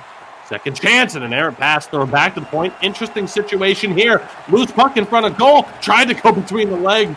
Did Jorgensen able to still win it back. The pass through doesn't go off the side of the net. That'll bring us back to 5-on-5. So Dark Horse not able to take advantage of that opportunity here. But again, they've earned this point. They've gotten to OT. Northern Ascendancy's confidence coming back to bite them. But they are in possession here one more time. Totali tries to stretch past Jorgensen. In a one-on-one with it. Not able to win it, but great pressure there from Dillinger to help. Spin through it in front. Loose puck still in the danger area here for Northern Ascendancy, but an errant pass is recovered by Oleschky, the hero that sent this to overtime, that tied this one up. Just about 5 minutes are gone now here in this first overtime. Of course, continuous overtime. We go until there's a winner. Totali, Martindale not able to get that shot on clean. What Dark Horse can do, back down the other way. Bertzu was able to hold on to it. Maki's forced to come back. It's offside regardless. Then still kind of a shock here that we have an overtime situation. Yeah, absolutely. And it's hard to not keep thinking about that goal. What a moment that was. But Northern Ascendancy doing their best to try to make up for that mistake. Their aggression off the hook right now, really trying to power their way through. Here comes Martindale. Big spin, tried to throw it across. Great interception there by Karki. Tremendous positioning on her part as Viljo able to feed Maki's. Good work, but straight into the double coverage there for the defenders for Northern Ascendancy. This extra point, honestly, for both teams, oh so important, perhaps more so important for Dark Horse. They, again, have just one win in their last 7 games. It's the 8th game here now in the past week and a half. They desperately need this one. See if they're able to get it. They're back in possession. Send it back into their own zone. Nearly halfway through this first overtime. Let's see what Viljo's able to do, trying to lead it through. Dishes off for Karki. Bertzu trying to find a little bit of space. Dishes back to the center. Loose puck is handled. Kelia able to step up and take away. It could have been a dangerous situation. Dillinger not able to hold on to it, but Martindale recovers. Can't shoot it through the traffic. Dark Horse again doing a better job now of taking their time on these breakouts. Karki stepping up. Great job by her. Feed back into the middle. Blocked down. Bertzu down low. Looking once more, Karki for Oleschky, just trying to throw one on the back end off the side of the net. An unfortunate bounce sends Northern Ascendancy the other way. Again, Martindale tries to feed him back into the middle. Not able to do so. Great job shutting down the slot here by Dark Horse. See what they're able to do on this rush. Maki's defending along the wall. Thrown back in front on the doorstep. What a stop by Saprix. Incredible save there, Sin, to keep this one going. Huge save as Vertzu got the chance he's been looking for in tight in the slot in front of the goaltender, but Saprix able to swallow it up. See what happens there as Oleschky throws it off the side. Sin, Dark Horse, back to the power play. It's going to be a slashing call. Didn't see on who. That is Tonkelia, the left defenseman of Northern Ascendancy, taking a seat. Could this be exactly what Dark Horse needed? Yeah, the stakes now adding up for Northern Ascendancy. Timer through the traffic, but Saprix was there to make the stop. But here comes Jorgensen. We've already seen a shorthanded goal against Dark Horse in this quick 2-game set. Always keep an eye out on him to be a dangerous threat here. Viljo trying to step in. No trip on the left bumper. Really L1, I guess, here on PlayStation. The opportunity now one more time. Jorgensen not able to clear. Sent back over to Viljo. Cross, big kick save by Saprix. It was a great heads-up play to find Maki's. And there's the threat, though. Here's Jorgensen against Karki. She defends very well. 22 to go here on the power play. Dark Horse back in the zone. Bertzu not able to hold on to it. Not sent all the way out, though. Totali turnover and an unforced turnover there. And not one that you can afford to see in the dying moments of the man advantage. Yeah, got to go back to the point right there instead of trying to force that middle. We've seen Dark Horse do that a few times, but right there, no, never more costly, I think, than right there. They could have kept that play alive, gotten one more chance on net. Another turnover there in the neutral zone. A final 2 minutes of play here in this first overtime. Again, it was Dark Horse scoring with 1 second left in regulation on a 5-on-3 power play to send us to this overtime. They weren't able to capitalize technically now on 2 power plays here in this overtime frame. Jorgensen, the big spin, still holding on to it. Gets to Martindale, who just tries rushing it in. But Yanori, good positioning to take that one away. Yeah, definitely. And I wanted a quick moment to point out what Karki has done. She has made a couple great defensive plays in recovery, either in an odd man situation or not, and that is a huge reason why Dark Horse was able to keep the game close and tie it. Run down in front here, trying to defend, and she does again well against Jorgelsson. 1:20 to play, of course. We're in the real-time seconds now. The opportunity. She sends it down low, and nobody there on that attempt. Northern Ascendancy back in possession. Big stretch pass. Jorgelsson has a bit of a step. Sends it across. What a pass. Dillinger just not able to get a piece of it. Held in. Tunkelia tried to throw one on. Dillinger was able to intercept. Good movement here in the offensive zone. Tunkelia to Tatali. Deflection. Second chance. Martindale didn't shoot. He elected to pass on an empty net. Maybe electing to pass in before he knew what the situation was. Could come back to haunt him. Dark Horse send it down low. Oleszki trying to find space. Defended well by Totali. Again, now 40 seconds to play here in this first overtime. Totali off the mark on that pass. Vilio, good follow-up pass, though, here for Dark Horse. Good movement here, trying to weave their way around the forechecking pressure of Northern Ascendancy. Playing a very high line in the neutral zone right now, and it pays off once more. 21 to play. Totali forced to drop back once more. Are we on the brink of double overtime here? Great job defending the blue line from Dark Horse. 10 seconds to play here in this overtime. Totali to Jorgelsson. Karki able to find Vertsu. Will we see another late goal? It's poked away. It's offside. Ooh, 1.9 to go. So Sin setting the stage. I think we're set up for double overtime here. Yeah, and I actually didn't expect that to be offside. It looked like the puck stayed over that blue line, but perhaps it was a visual quirk right there. Someone was in early anyways. Either way, double overtime set up here, and Northern Ascendancy getting a bit more hockey than they bargained for today, or they thought they would get. And good job from Dark Horse, getting their chances, but still playing good enough defense to keep this game tied. And I don't know which way this game's gonna go. I mean, we talked about Dark Horse's mistakes early on. I think now it's Northern Ascendancy making some of these mistakes that Dark Horse is beginning to try to capitalize on. So, things are mounting up. This has been back and forth here, and Dark Horse with a huge opportunity to get this extra point. So indeed, it will be a double overtime between these two teams. Again, Northern Ascendancy looking for their 6th win of the season. Dark Horse just their 3rd. Of course, again, in the grand scheme of things, still in the early stages of this season. Every point matters, though, to say the least. I'm not sure what they're going to be looking for here on this replay, and if they're even going to be able to get back to it fast enough. Might have been this last save attempt or not. We're going to keep going. There it is. Right here with the Martindale play. As you got a quick look at it, an open net, had he thrown it on, it may have just been the difference maker. Instead, though, here we go, Sin. Double overtime. Puck drop. Dark Horse able to win it. See if there's a quick game-winning goal here to end this one. Again, don't go anywhere upon the conclusion of this game. More games coming at you here. Leisure and Conquer Gaming going head-to-head. The team Leisure and Conquer Gaming going head-to-head. As you see, Oleszki just really trying to force his way through. Not a bad idea. Jorgelsson nearly does the same. To cut back, has to play on the short side. Can't make it, though. It was poked away. Still in possession. Totali the one-time bomb from the points. And Yanuri able to track that one well through the traffic. Yeah, and Martindale was there for the deflection. I don't think got a stick on it right there, so it was, an easy save, what could have been very difficult for Yanuri there. They're able to walk away with this one. Dark Horse trying to get something going. The back pressure, though, from Dillinger and Jorgelsson has been very impressive for Northern Ascendancy. Martindale, the captain, bit of space, can't walk through the traffic. As we see Karki trying to slow that one down, get the wingers some space on the breakout here. The opportunity now down the other way. Vertsu, the move through the legs, just mistimed. Maki's well offside. Nearly 5 minutes gone here, extending the second overtime.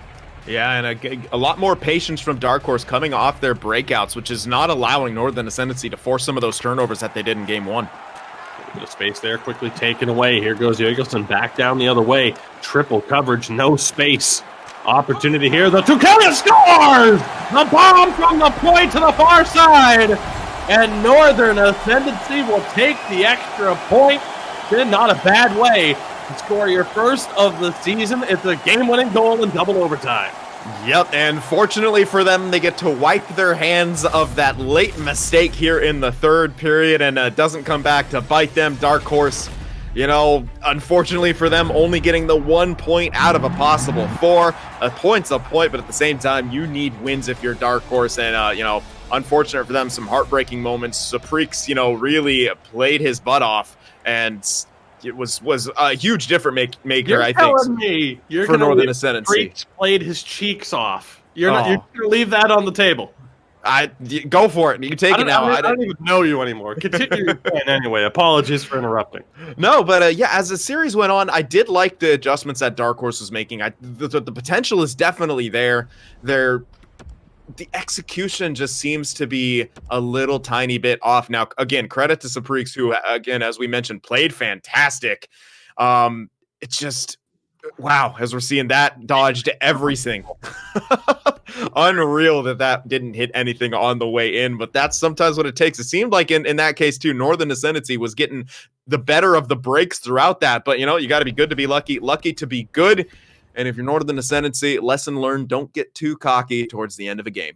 Absolutely. Now, again, for Dark Horse here, you're looking at, I believe, 2 points in your last, what would it be at this point? I think, I think it'd be 10 games.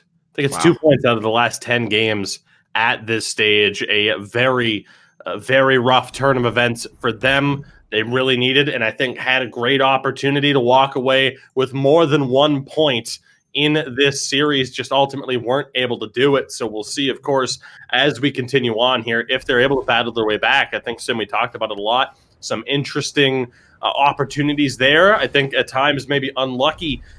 We saw their ability to really kind of clutch things up and keep playing till the whistle paid off and earned them their only point today, but certainly not the result that they were looking for here in this particular matchup. And then, of course, for Northern Ascendancy, a great job to walk away with all 4 points, trying to keep themselves in the playoff mix. As you talked about, Supreeks was fantastic, and Jorgelson really turning into a tremendous option up front for Northern Ascendancy. His ability to forecheck, he entered play today second in hits amongst forwards.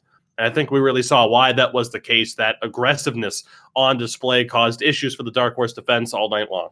Yeah, and honestly, I think we mentioned his name more than anyone else on Northern Ascendancy, and what I liked from him is that his presence in all 3 zones was huge, especially in the defensive end. Now, obviously, he scored some goals, got himself on breakaways, but it all started from his defensive end play. He was playing an incredibly tight point, not letting Karki or Vilio get the time and space that they want or possibly need to get those shots away. That led to that breakaway chance when he intercepted it, got the breakaway goal. He had, I believe, another breakaway goal later on, but every time I looked at the play when Dark Horse was setting up in the offensive zone, Jorgelson was just a few feet away from either Karki or Vilio, depending on which side of the ice it was on. And that's playing a tight point like that we don't often see, but that's a good awareness from Jorgelson and Northern Ascendancy to make that adjustment from a team that really likes to use their defensemen in the offense.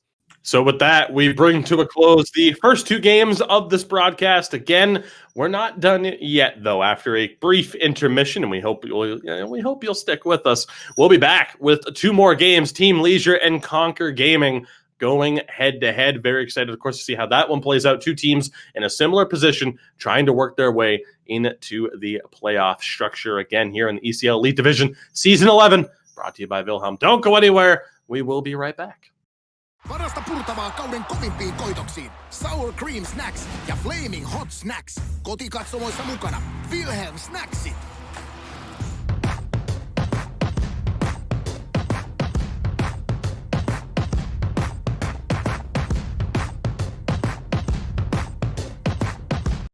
And we are back again. Thank you, everybody, of course, for joining us here. This presentation of the ECL Elite Division Season 11, brought to you by Wilhelm, of course, right here on NHL Gamer. My name is Tugi, joined as always by my broadcast partner, Sin. And Sin, is a very interesting matchup, of course, that we saw to kick things off.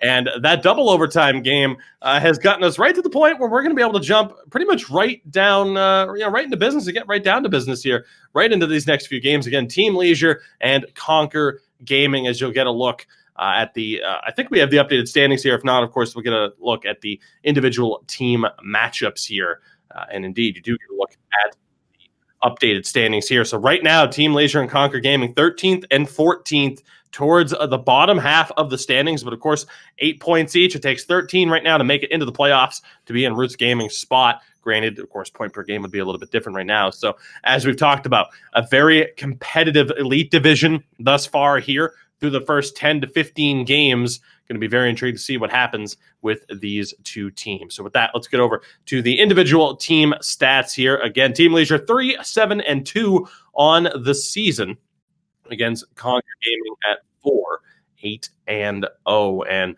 Sin, of course, we're going to try to talk about it. Of course, we want to get right down to business as soon as possible here. We'll try to talk about it a little bit when we get to our keys to the game.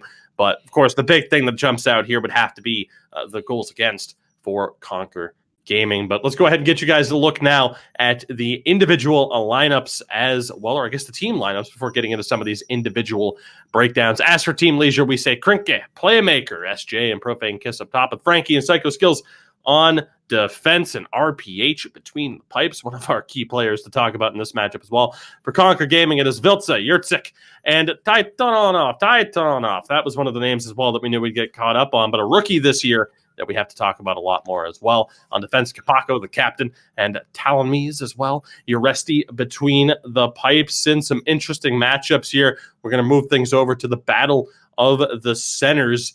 Again, one of the more interesting matchups here between Playmaker and Yurtsik.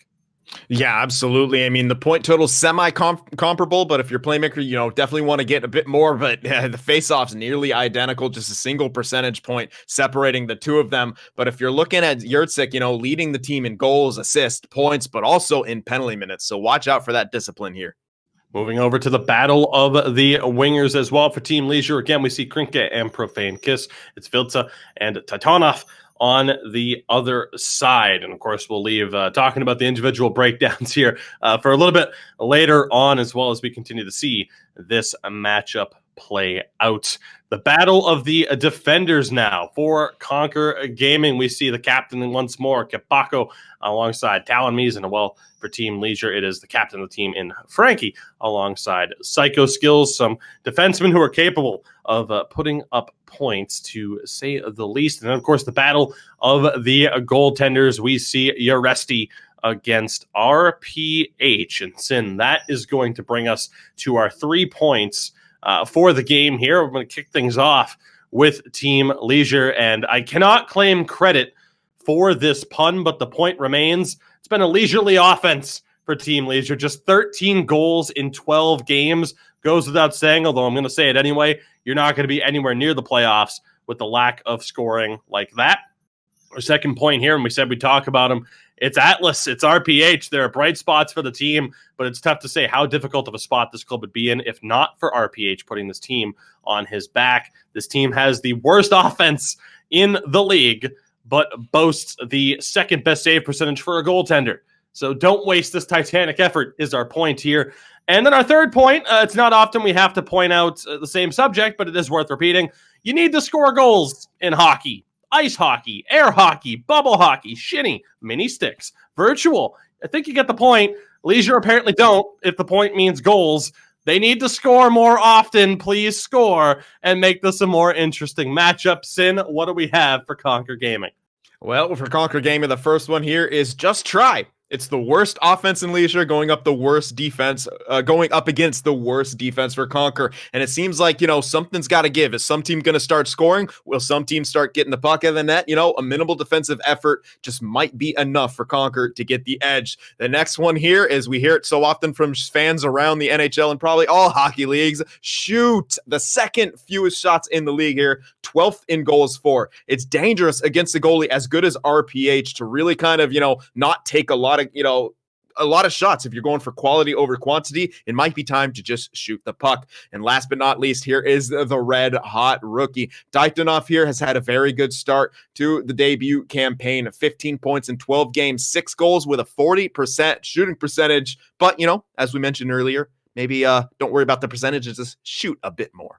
Absolutely. So again, we are just about ready to go, kind of hustling you through the pregame here as these teams were ready and waiting to go following the double overtime game, of course, that we witnessed between Northern Ascendancy and Dark Horse. So, Sin, again, a lot of different talking points here that we've seen throughout these lineup. Two teams that do need to be able to walk away with as many points as possible here, as I am trying to get a little bit of a look at the player builds. And Sin, as expected, a lot of puck-moving defensemen.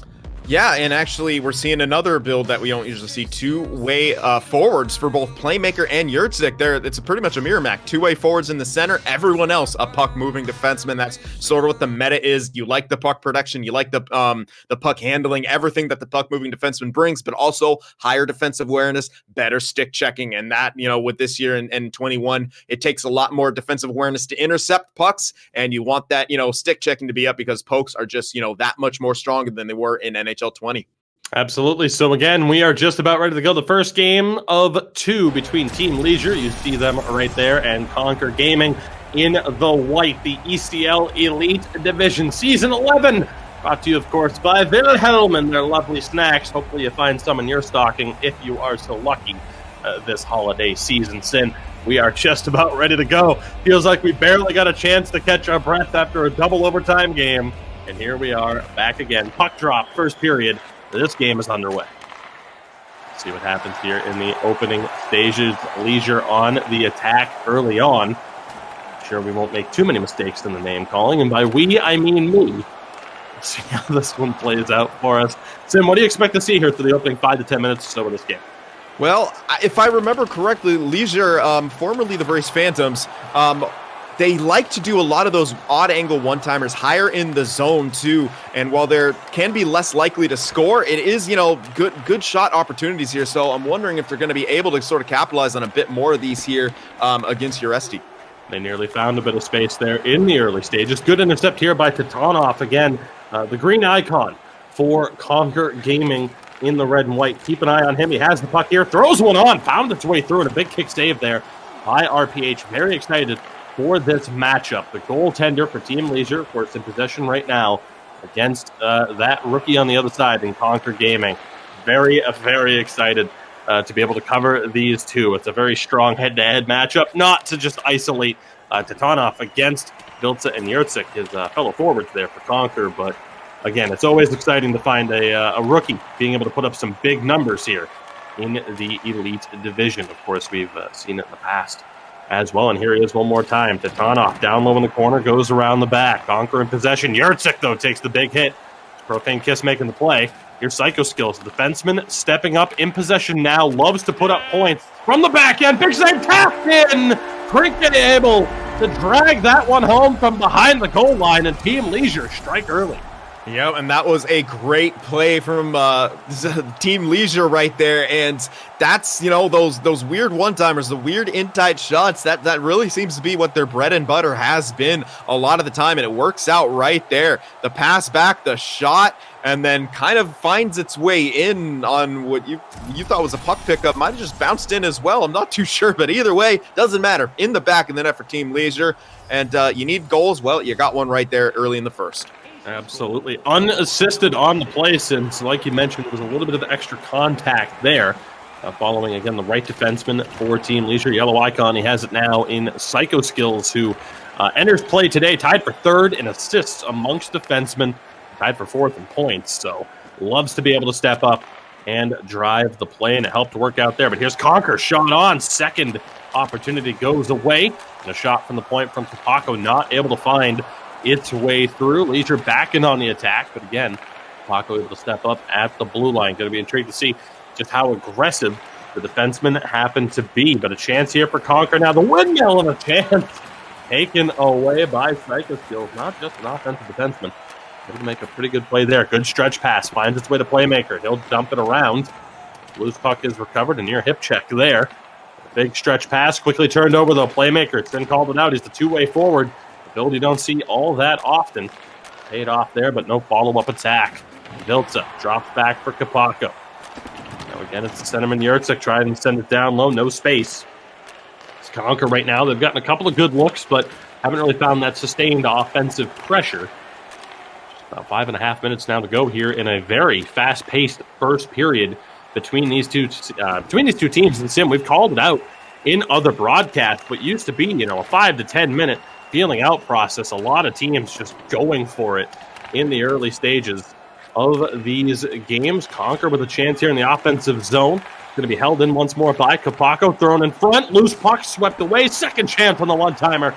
Katanov just not able to get a piece of that one. Chance here down the other side. Playmaker tried the rebound play. Loose puck is still there and covered by Uresti. So then an interesting attempt there, going for the rebound goal instead of a cross crease. Yeah, I feel like that might have been the better choice. It might have just been a little too late to try to get that pass, or at least charge it up. Perhaps he didn't have it pre-charged and just opted to take that shot and hope for a rebound right there. Either way, solid save by Uresti, and fortunately for him, not a big rebound. So he tried to send it around the back. Leisure able to cut that one out. So we approach the final minute of play here in the first period. Again, Team Leisure finding the opening goal. It was Krinka getting it. It's his third goal of the season. And what is his 13th game here? More of a playmaker. He was able to find the back of the net. Well, in fairness, I should say, Sen, he had 5 points in 12 games entering this game, so not the offensive output we'd expect from him. 5 seconds to play. Psycho skills. Great pass over. Pass in front off the post.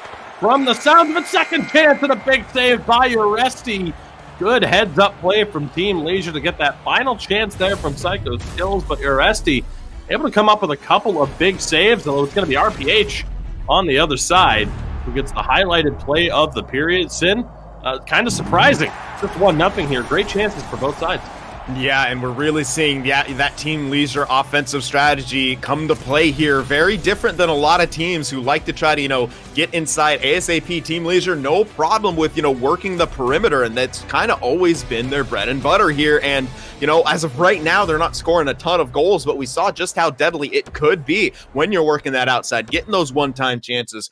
The rebounds can come, and then even if you keep working that perimeter, you will find the inside eventually, as we saw with that cross crease that went off the post from Playmaker there. So we're getting another look at just the pinball puck that found its way in. Unfortunate break there for Conquer Gaming, but Team Leisure where they want to be with the 1-0 lead.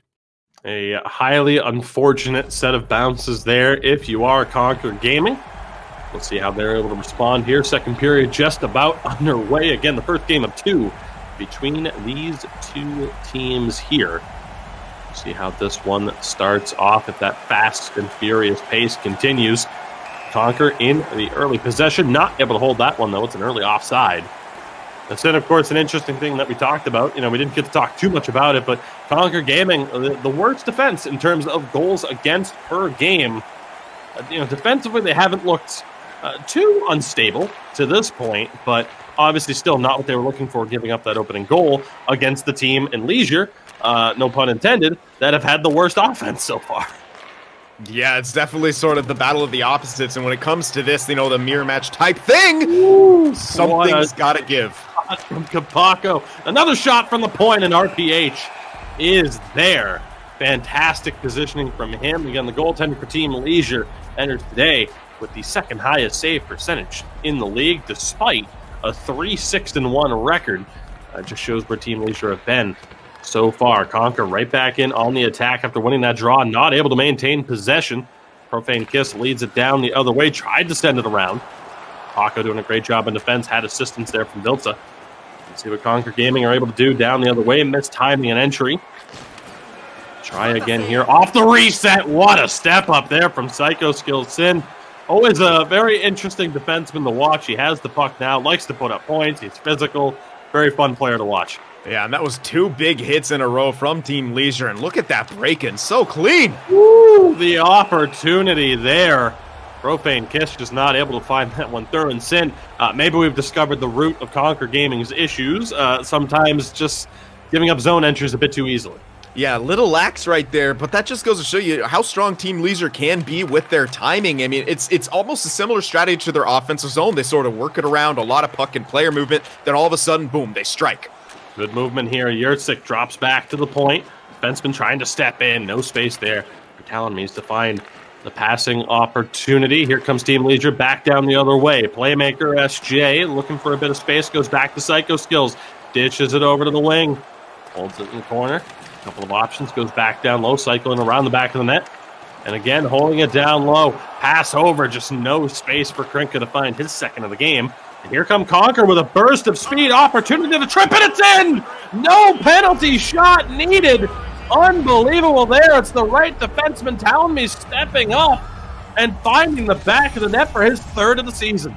And I really think he took Team Leisure by surprise, especially Frankie, who got caught more towards the middle of the ice as he was looking to give Psycho Skills the support, maybe not expecting Talonmees to be jetting in there with the speed that he had. Got caught behind, tried to defensive skill stick, was, just didn't have the positioning, got the trip, but it didn't matter. On the knees, it slides under RPH right there, and Conquer Gaming have tied this game up. So a huge goal there for them in the early stages here of this second period. Sim, we've seen that a couple of times now in the past few weeks. Defensemen just turning on the Jets. You've talked about the north-south gameplay that we see in NHL 21 right now. There have been occasions now where we have seen defensemen joining the rush, driving to the net, particularly from that right-hand side. And we've already seen it in today's broadcast as well. So very interesting. And, of course, I'm excited to see how that really continues to develop. Whether or not you see these defensemen just willing to be like, yeah, I'm going for it. I'm going to bring this one to the house myself. Yeah, and I think it's very good for, the realm of esports to keep up the excitement not only, but keep the teams on their toes. You can't just fall into this defensive system as well as you could last year. You always have to be aware of the additional threats and the north-south speed that is, present this year. Big spin there from Krinka, looking for a little bit of extra space. Tried to take the shot. Good, really good composure on display there and patience as well. Just not able to get that shot through. See again what Leisure can do here on the counterattack. They win it back. Psycho Skills stepping up, tried the windmill, still fighting for it. Taken away at the last second there. 5 minutes to play now here in this second period. Conquer not able to get a clean zone entry there, but they have tied this game up. Sim, we're really starting to see that neutral zone battle. I think both teams now really kind of settling in, wanting to establish themselves defensively now that we have a tie game here. Yeah, absolutely. You don't want to allow those quick chances. I'm sure, Conquer, they understood what Leisure was doing, able to gain the zone. And if you're a Leisure, you don't want to give up another one like you just did. Big save there by RPH off the dump and chase. Maybe we see a little bit more of that from Conquer Gaming here in the closing moments of this second period and beyond. Again, a huge confidence boost for Conquer Gaming to get that somewhat early goal here against RPH. Team Leisure back in possession here now. 2 minutes to play. Again, the first game of two between these two teams. The stretch pass taken away by Vilta. They'll drop it back. Another rush attempt here. Offside, though. Once more for Conquer Gaming. So again, the big storyline here of this game, Conquer Gaming, of course, we talked about in the white and red, the worst defensive team, going up against the best, or I should say the worst offensive team in Team Leisure. I think they wish they were the best. At the stage, though, I mean, hey, the way they scored their goal, they'll take it. Let's see what happens here. One-timer deflection bid, and RPH is there, and that was the big talking point here in terms, we've talked about goaltenders that might have scrambling styles. RPH, in terms of his positioning and composure between the pipes, he might be the best in the league. Yeah, very much so. And when you got the save percentage on a team with the record that they have, there's a reason for it. Yeah. Here, final 6 seconds. Wrist shot deflected wide. Picked up by Frankie. They're going to get one chance here. Slap shot blocked down. And only if there was time for playmaker SJ there, they might have been able to get another high-quality chance off. So, Stin, we will go to the third period. Tied at 1. What are your thoughts here heading into this one? And what does each team really have to do to try and really get a stranglehold on this game? I like that Conquer is definitely willing to shoot a bit more. We've seen some shots from the point looking for the deflections and the rebounds. If you're not going to catch RPH out of position, then you got to try to, get the puck past them in other means, and that is rebounds and deflections. So I do like to see that coming out from Conquer Gaming and Team Leisure. I think they're doing a pretty good job on the break-in. Maybe it fell apart a bit at times there at the end of the second period when Conquer Gaming was able to tighten up. But I like what they're doing on those breakouts. A lot of movement. When they take their time with it, they're able to find that break-in with speed often, and it starts from the back end. Frankie and Psycho Skills, they do a lot of movement between them, both puck and the player. They'll kind of circle around each other, they'll drop back, they'll cycle back around. A lot of movement can throw off a blue line stand, because you can't just stand there. If you get caught flat-footed, then there's a rush back in there. So as a defense, you have to be moving around, looking for the threats, trying to get your stick on it, stopping them on those blue line rushes. And with the amount of movement that we're seeing from Team Leisure, it's doing a pretty good job. And that's kind of what they do in the offensive zone as well. Maybe even at times too much and too wide angle of one-timers, so they might want to tighten it up and try to get to the middle a bit more. Here we go. Third period underway off the side of the net here. Conker still in possession. Tried to beat it back to the point. Talon needs the goal scorer. Going to chase this one down. The next goal, extremely important. Again, both of these teams currently on 8 points this season, trying to find their way into the playoff picture again between games. We'll try to get you a look at the standings as well once more. See what happens here, though. Good pressure there by Vilca to help take that one away. We see the really, again, we've talked about Team Leisure solid defensively, not so much offensively, and really that's been kind of the key right now. Is I think Conker much more of an active effort to try and tighten up defensively and take away these opportunities. Loose puck scramble here, recovered by Titanov, who again has the puck right now in contention, I'd say, for Rookie of the Year in the early stages here of this season. But then again, there was a lot of changes in the offseason. Can't wait to see who leads the way in that Rookie of the Year race. Shot on, loose puck. Doesn't find its way through the traffic. Second chance poked away. Conker Gaming doing a good job of holding on to this one, though. They get it back to the point. Shot again blocked. Another opportunity. One-timer can't find its way through. Another opportunity off a turnover here. Shot scored! It took a lot of opportunities there, Sin, but they finally found their way through. Vilca gets the goal, his 5th of the season. And all it takes, Sin, 1, 2, 3, 5, 18 different loose pucks. But you know what? If you're Conker, you're doing what you need to do. Putting the puck on net, taking the shots, looking for the bounces, hustling to those loose pucks, and doing a great job there of getting that possession back. And, that's what it takes sometimes, the stick-to-itiveness that they showed right there. I actually think that went 5-hole. Initially, I thought he went far side right there, but he caught RPH sort of, going to the left side to defend against that. I think either way, he might have scored. It was just a great job by him to take what was given to him, and an excellent job from all 5 members of Conker Gaming right there to keep the puck alive, keep the chances coming, and now they've taken the lead 2-1. So a big moment there for Conker Gaming. Again, not much Team Leisure could do to get the puck out of their zone, and now this is the big test. We know Conker Gaming can score, but can they hold on defensively? And can Team Leisure get the goal now? The pressure is really on. Back-to-back goals here for Conker. They're still in possession here, taken away, though. The intercept by Profane Kiss, and we'll see what German side can do here. Krinka trying to work his way through. SJ back to Krinka to the point. The big save there. The Arresti was able to track that one down. Maybe not where Psycho Skills was wanting to aim that one, Sin. Probably trying to pick a corner and not send it down the middle. Yeah, generally in that situation, you want to go back to the farther side, to catch the goaltender sliding, or at least hope for the rebound. Sometimes the aim can be a bit off, especially from that far back, as, we mentioned a bit in the pregame or at other points. The D2D one-timers, they're a bit weaker, but they did get buffed up from where they were at launch, because at launch at times, if you got a one-timer on the point, sometimes it would just skitter to the center and you'd pick it off and it'd be going back the other way. So if you time it right, you can get some power on it. But as we saw, the aim there, not always super accurate with those more defensive type builds. Halfway through this third period now. Here come Team Leisure one more time. Really needing to find the back of the net here to tie this one up. The pinch there from Frankie. Drops back for Krinka. Throws it across. Loose puck in front. And ultimately, Arresti is able to find that one and cover it now with 8:42 to go. Big face-off here. The face-off advantage on the season thus far does go to Conker Gaming between these two centers. See if SJ can win this draw here for Leisure. He cannot. Big defensive zone draw win there for Conker. Again, just 8 minutes left already. Fast-paced game. These two teams couldn't wait to go. Of course, double overtime delayed the start of this one. And certainly playing at the pace where it's like, well, we got places to go. A little bit of a later start than they expected. But, hey, we'll take this fast-paced action. Yeah, absolutely. It's great excitement, fun to cast, and we're seeing Team Leisure here getting into the zone. Back to the point there. Jess doesn't go now. Leisure running out of time. The big hit there from Krinka on the back check. A little bit of a spike there. We do apologize for that.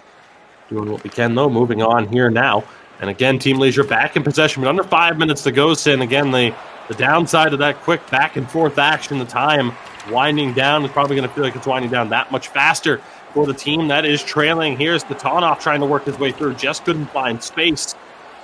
Now again, Leisure on the breakout. Can they get anything going? The answer there is no. And we'll see what they can do here one more time. The big stretch pass off the mark. Concord trying to see this one through. The battle of the worst offense against the worst defense. And right now, the worst defense is what's holding on. Chance for Psycho Skills. What a shot. Hit the side of the net. Great chance there for Profane Kids. He's back in possession one more time. Final minute is here. D to D. Again, back. Locked down in front. Tatanov can't clear. Frankie throws it across. Still has it. Tried the short side. And a big save by Uresti. 50 seconds to play. Leisure stepping up the aggressiveness in the offensive zone. Throwing across. That scores! Playmaker SJ has tied this one up. The team leader in goals for Team Leisure strikes again. Since we're tied at 2. I like the sound of that. The team leader for Team Leisure gets the job done right there, and an excellent job on the forecheck from Leisure to keep the play alive. We saw it earlier from Conquer Gaming on that go-ahead goal. This time, it's Leisure doing the same exact thing. It was a good job from Conquer, getting a lot of block shots, preventing some of those outside opportunities. But when you start looking for those outside opportunities, that's when the middle opens up. And it did for Playmaker right there as Krinke got caught a bit too high on the tight point, trying to cover the option back to Frankie. And it led to the game-tying goal right there. We'll see if there's another quick one coming as Team Leisure. They don't look done yet. More of that from Team Leisure for the back half of the season. They're going to find themselves in the playoffs. They just showed it. They are more than capable of turning up that offensive heat. They're getting the goals because of it, but Conquer trying to win this one in regulation. Dominies has the goal in this game with stepping up there. 17 seconds to go here. RB destined for another overtime frame here. Don't want to jinx anything. A loose puck. SJ has it. He tied it. Gets it over to Psycho Skills. Now back again. Shot on those puck scores! Team Leisure, 2 goals here in the final few minutes. Takes the lead and may have stolen the points away from Conquer Gaming. It's Krinka with the second. Absolutely unreal pressure coming out from them, and I like it. You know, they're adjusting as this game has gone on, trying to find the middle a bit more. Just when Conquer feels like, okay, let's defend that outside a bit, boom, 2 plays to the middle for Team Leisure. The rebound there, unfortunate bounce, but that's what happens when you take shots. Team Leisure, you saw their shot totals right there briefly. You can see it again right there, 13 total, and we're going to get another look at that. I believe, or actually we're getting a look at what Conquer was doing. That first initial goal. Indeed, that was an interesting replay there. That was Vilta's goal earlier in the period. Here we go here, though. Again, thrown in front. That was the tying goal from SJ, and now here's 7 seconds left. Not going to get a chance, of course, to look at this again. Interesting. We might have to talk to him about helping us out here on the replays. But since 7.5 to go, Leisure have the lead. Conquer win the draw. They try to send it in. Pressure on Psycho Skills. He'll send it down. And that will do it with 0.5. It takes about, 0.7 to get any kind of shot off. That should do it. Yeah, absolutely. Especially, from this end, if they had 1.5, I'd say it's, is extremely possible, but just not quite enough time. Face-off won by Playmaker SJ. Anyway, what was the time when I think there was 1.7 seconds left on that play we called? I think it was Sawo Esports with the game-winning goal with 0.1 left. I believe they went into that play with 1.7 seconds left. So you need probably just about 1.5 seconds to make anything happen off of his face-off right there. But I'm a little curious as to why Talon Mays on that last play just kind of shot the puck towards the middle of the ice. They had 7.5 seconds. They maybe a bit more time than he thought he had, but nonetheless, Team Leisure kind of stole those points away, but it was great effort by them. They did one thing, then they switched up, and Conquer Gaming sort of napping right there. And well, we're kind of seeing why Conquer Gaming the worst defense, and then Team Leisure sort of the worst offense. It looks like finally Team Leisure starting to understand that they're going to have to do a bit more than those perimeter plays with the crazy one-timers and the back and forth between the defense. They changed it up. They got the goals, but it's a result of playing, more of a lackluster defense here in Conquer Gaming. Perhaps. And there you see the shot advantage to Team Leisure. And I think, again, as we'll get a look here at the game-winning goal one more time, good pass down low, the shot on. And Sid, I mean, we've talked about it a lot. For a lot of these teams, you talk about the top teams, right? And their ability to get those extra passes off to find the space. There is a reason why we have consistently seen Philadelphia and Havu meet up in the finals, of course, RL Classico. There's a reason why we see them, in the finals, and it's because they have that extra something when it comes to the patience, the positioning to pull off a lot of those last-second plays. That's not to say these teams don't, but a lot of times, for these teams that are on the bubble trying to make it into the playoff picture, I think it does go to show that, shots on target aren't necessarily a bad thing. Trying to cause that chaos in front is a legitimate strategy here when we know that the heavy collapse, of course, is going to be such a big factor. Yeah, absolutely. And when you're a team like Team Leisure, what I think they have is they have something kind of special with such a strong perimeter play that they have. If they can get someone to bite on that and kind of get, antsy with them working the puck around in their zone, as they did a couple times with Conquer Gaming, then they really have, the ability to sort of force that middle. But if they go up against the team that you mentioned, like Havu or Philadelphia, I don't think they're going to chase. Like I said, patience on the offensive end is one thing, but you also need patience defensively. You don't want to chase. Let them work around the perimeter. Let your goaltender see those shots. Keep the middle clear, and you'll have a great chance to sort of counteract that. And if your Team Leisure, you're finding those other options here, but then you have to wonder, how easy is that going to come against some of these top teams? Absolutely. So with that, again, as you see the winning goal there one more time, that brings us to the end of the first game. Of course, we have another game coming up here, the fourth and final game of this broadcast, and the second game between those two teams. We still have a lot to talk about and a lot to break down to set the stage, and we'll be back in all of 10 to 15 seconds because we need to get you a quick word with our lovely sponsor at Wilhelm. Parasta purtavaa kauden kovimpiin koitoksiin. Sour Cream Snacks ja Flaming Hot Snacks. Kotikatsomoissa mukana. Wilhelm Snacksit. See, I told you it was a quick word. Wasn't even 10 to 15 seconds, and we're good to go. So again, a lovely shout out and a thank you to our sponsor, Wilhelm, for helping make the ECL Elite Division here what it is. Of course, a $15K prize pool awaiting the winner, of course, of this season. Now, of course, and again, these two teams trying to work their way into a playoff spot. The second game just about ready to go here. But I think the main talking point that we have to have, I think that Conquer Gaming turtled up a little bit too much, if you ask me. Outshot by Team Leisure. Again, I've mentioned it 1,000 times. I'm going to keep mentioning it. Team Leisure, the worst offense heading into this matchup. Conquer Gaming, the worst defense. And I think for Conquer Gaming, they might have just turtled up a little bit too much instead of trying to put that little bit of extra pressure on Team Leisure. It's a tough call, though, I would say, at the end of it.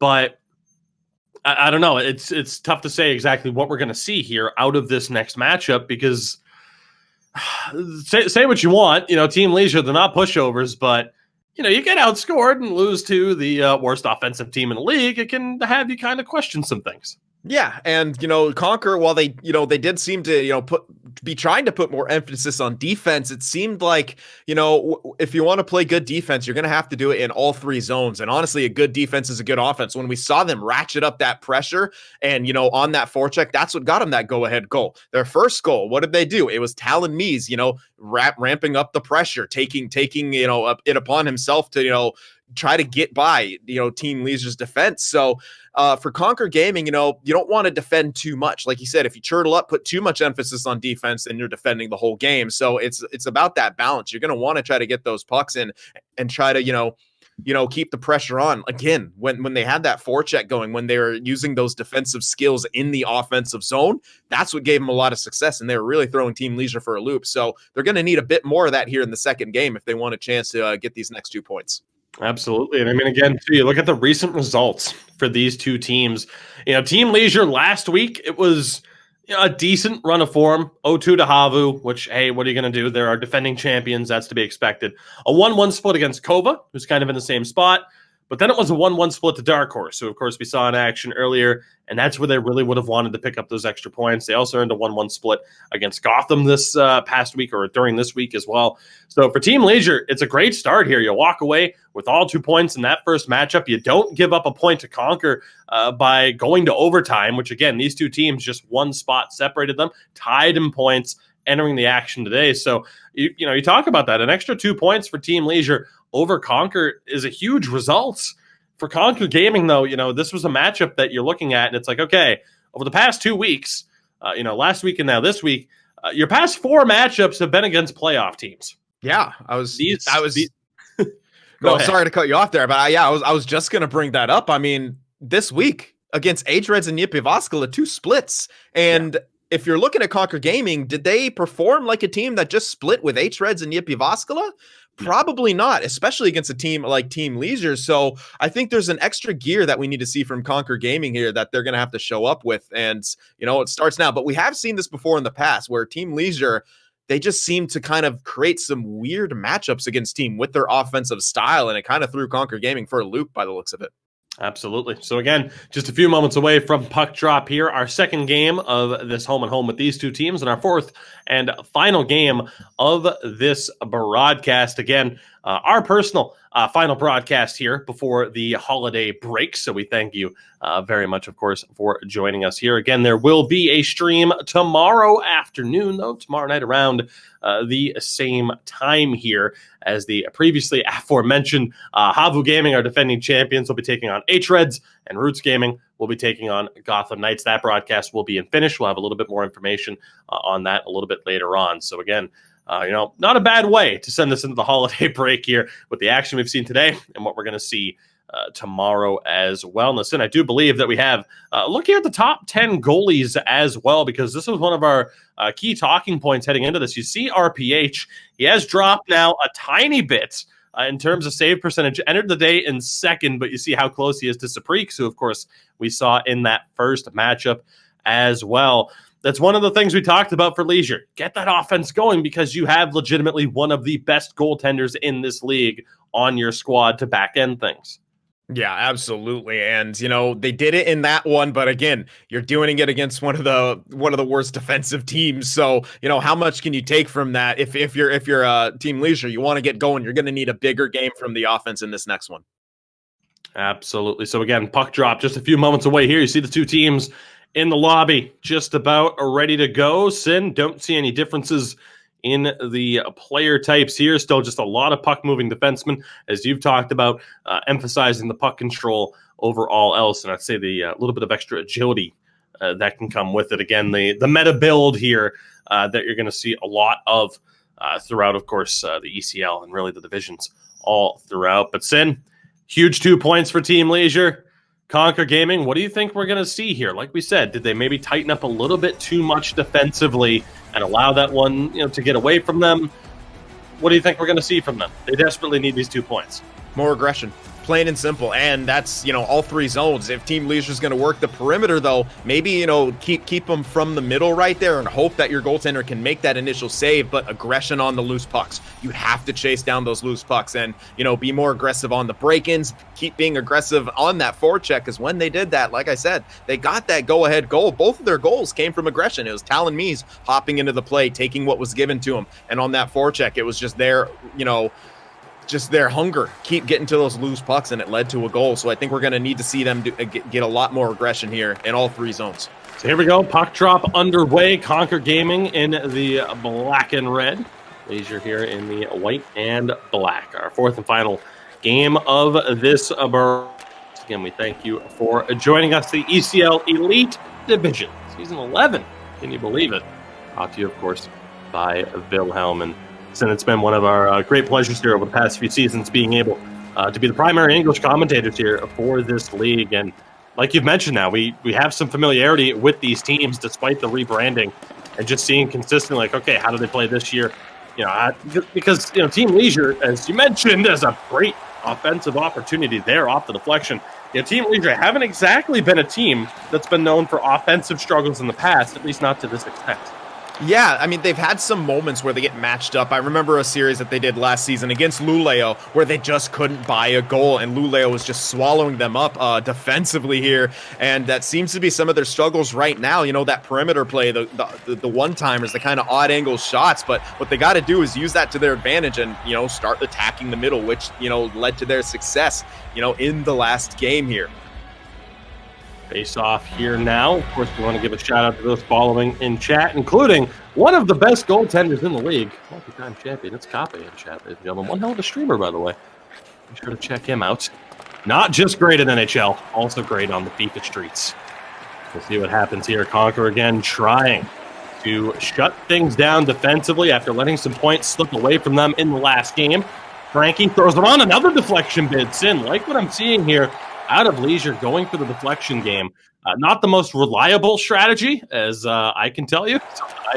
Something I happen to look for that often frustratingly doesn't work as much as it should, in my opinion, but still worth going for. You see Conquer in on the attack, not able to get that shot through. Big stretch pass here, finds its way through, but Krinka takes a bit of a hit.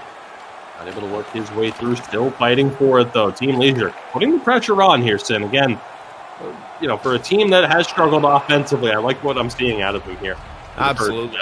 4 periods of play here. Yeah, good aggression in the neutral and the offensive zone, and with that deflection chance, they keep trying to throw different looks at Conquer Gaming. Don't let them defend against just one thing. Don't let them just collapse. Don't let them just keep you around the perimeter, you know, and just keep throwing different looks at them. But now we're seeing what Conquer could do in the offensive zone.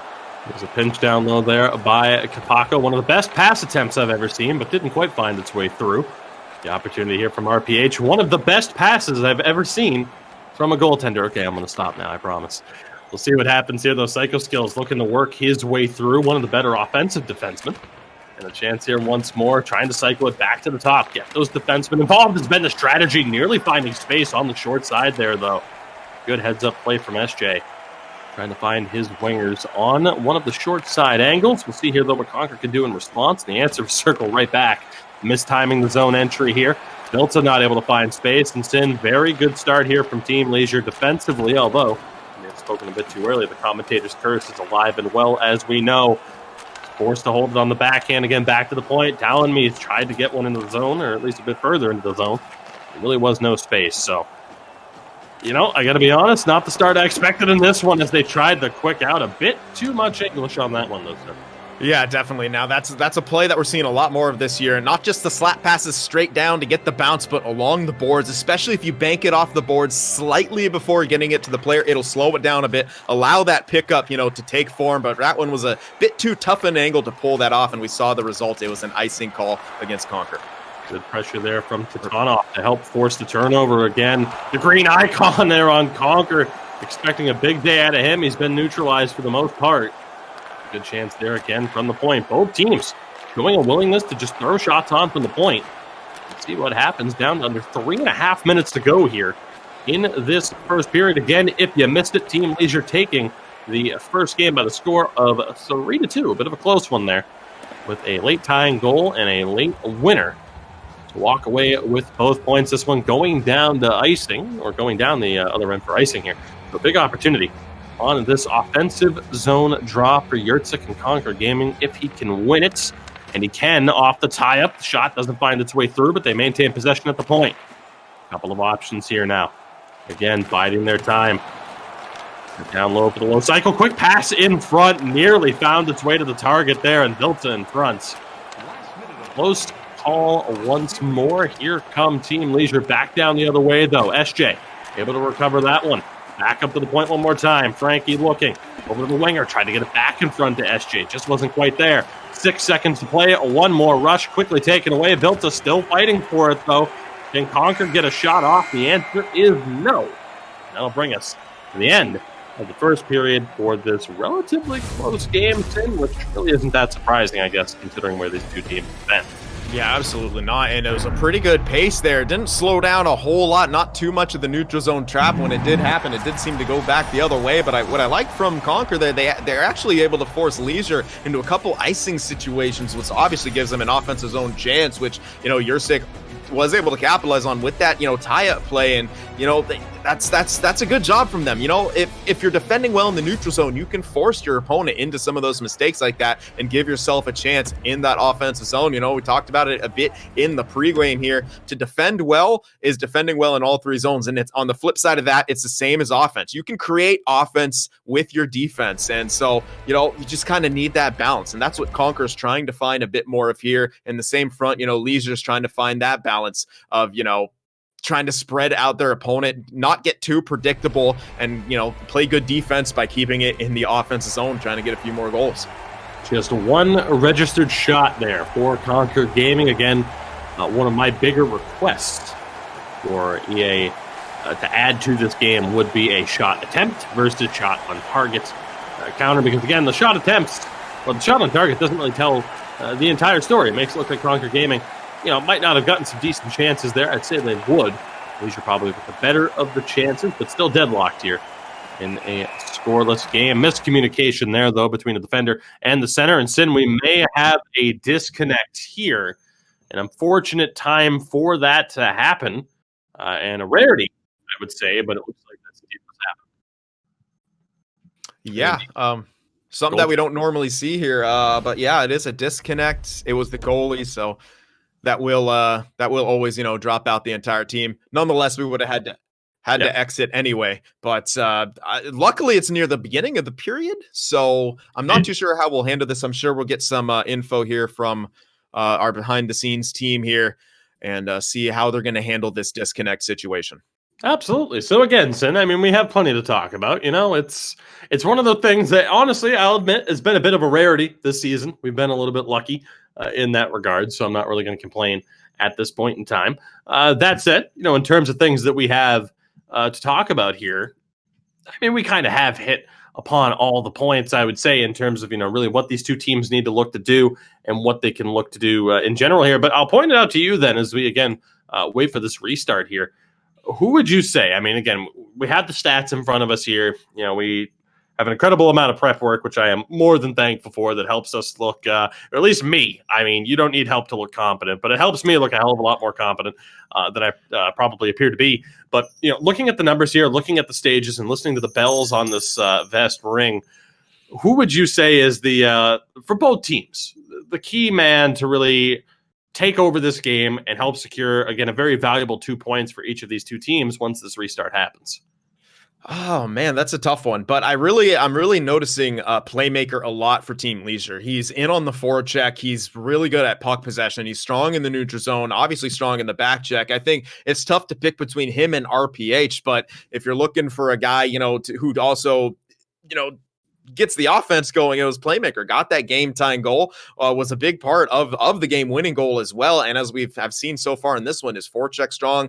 I really like this one play. He got in there, beat the defenseman to the puck on the forecheck, got the pickup with his body position, and then instead of just sending that puck away, he held on to it against the boards, understanding he can't be stick-lifted, he can't be poked. He can wait to see where his players move, how that play develops. So he's been a big difference maker so far for Team Leisure. And on the Conquer Gaming side of things, it's honestly really hard for me to pick out anyone who's been, that much of a standout. I feel like they're all kind of bringing the same amount to the table right now, and I think they're getting backed into a bit of a corner right now for Team Leisure. So honestly, for me, I want to see someone from Conquer Gaming stand out. I haven't seen anything. How about you?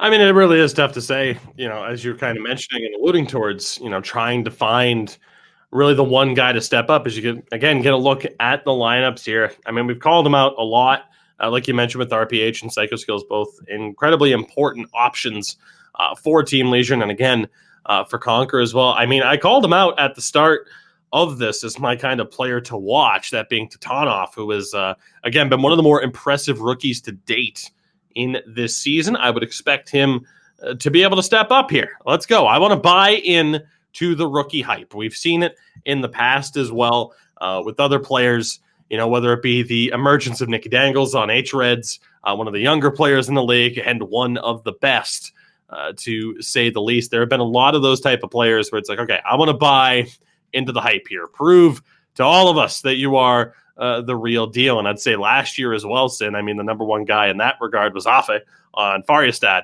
who had a great regular season, and then certainly we were able to buy into the hype in the playoffs as well. So really looking for him to step up, and just all in all, I mean, excited for this to happen. Yeah, as we see there, the communication in chat as well. The second period is going to, or the first period in game, it will show up on your screen as the second period as well. But Sin, the one way that could have an effect would be if we were to go into, a late game situation, I would say. Of course, it would be a fast final minute instead of as it would be with the regular third period. That's probably the biggest effect this restart could have on the game, as you see, just about ready to go. Let's go for this. Let's hope everything's good with the servers. You never quite know. Sin, excited to see how this plays out, though. It's been a very interesting broadcast. Yeah. At stage, with not only the action on the ice, but some of the other stuff going on. Yeah, and absolutely. Thank you for simplicity's sake as well. I mean, it was a 0-0 game, so we don't have to, fix the scoreboard or anything, which our graphics department is, I'm sure, happy about. We just gotta be aware that the first period is now the second. We're starting right from the beginning here.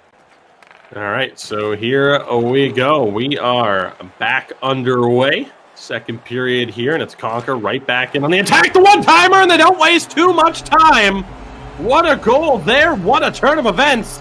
Vilts is able to find the back of the net. His fifth goal, I believe, of the season. Might be his sixth based off of that first game, Sin. What a turn of events there. That's a hell of a start.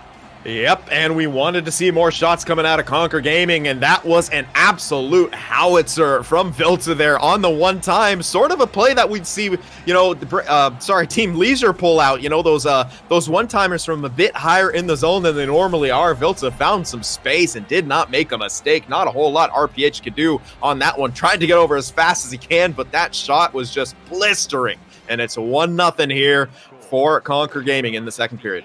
Indeed. So here we go. Let's see if Conquer Gaming can build upon this. Again, dropping that first game in regulation.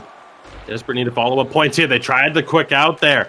Not able to get the pass through. And again, Conquer in on the attack, but an errant pass will bring that opportunity to an end. Nearly able to hold it into the zone there. So can you talk about it, Conquer? The defensive struggles against the Leisure's offensive woes. We saw it from Conquer Gaming, just not able to hold on defensively. Going to want to get that extra bit of offensive cushion here on the scoreboard to not have it have to be as close of a game as, again, hopefully these lag issues not showing up for you guys. If they are, hey, we're doing the best that we can here. And again, we thank you for sticking with us. So we'll continue on here through this second period. As it is Team Leisure in possession here, now trailing, errant pass, no icing on the call. Conquer will be able to settle this down and hopefully get a nice controlled breakout. Good passing work here through the neutral zone. They found space. Vilta has a step, can't get the shot off. Second chance is covered. RPH, Sin, that was incredibly close. That was very close right there. Such a great job from Conquer with the patience on the breakout, and then almost looking like Team Leisure there from that first game with the quick pass up the middle, finding some space. Unfortunately for Vilta, not able to capitalize, couldn't get his stick on that second opportunity, and RPH able to get the cover. Good heads-up defense there, but pressure in layers here from Leisure. Psycho Skills throws one on, couldn't get the deflection bid. Great job there by Uresti. Conquer having a little bit of trouble here. Good pressure from Team Leisure.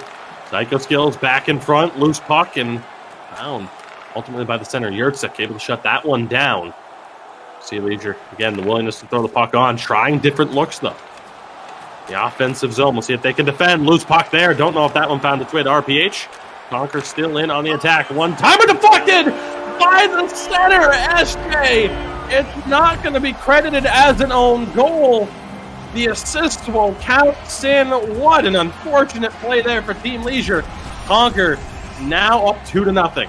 Yeah, and another big goal from Talon Mies right there in this series. And I mean, they don't get much more unfortunate from that, but that's what happens when you put the puck on the net. Good things can happen. We see the one time it comes in, deflects off a playmaker, as you said, right into the back of the net. A tough break right there for Team Leisure, but I mean, I'm not going to say they're necessarily been caught napping here, but Conquer Gaming came out with a vengeance, and they have a two-goal lead because of it. Absolutely. So again, just an unfortunate break there. The credit on the goal, Sin, correct me if I'm wrong, was for Talonese at the point. Again, the assist held. Quick chance here for Leisure. On the flip side, the story of that goal really was the accidental deflection into his own goal from SJ. Conquer right back in on the attack. Like you said, Sin, they've been the better of the two teams upon that network-based restart. Following that disconnect, Leisure, plenty of time here to get a goal in this period and get right back into this one. No scramble.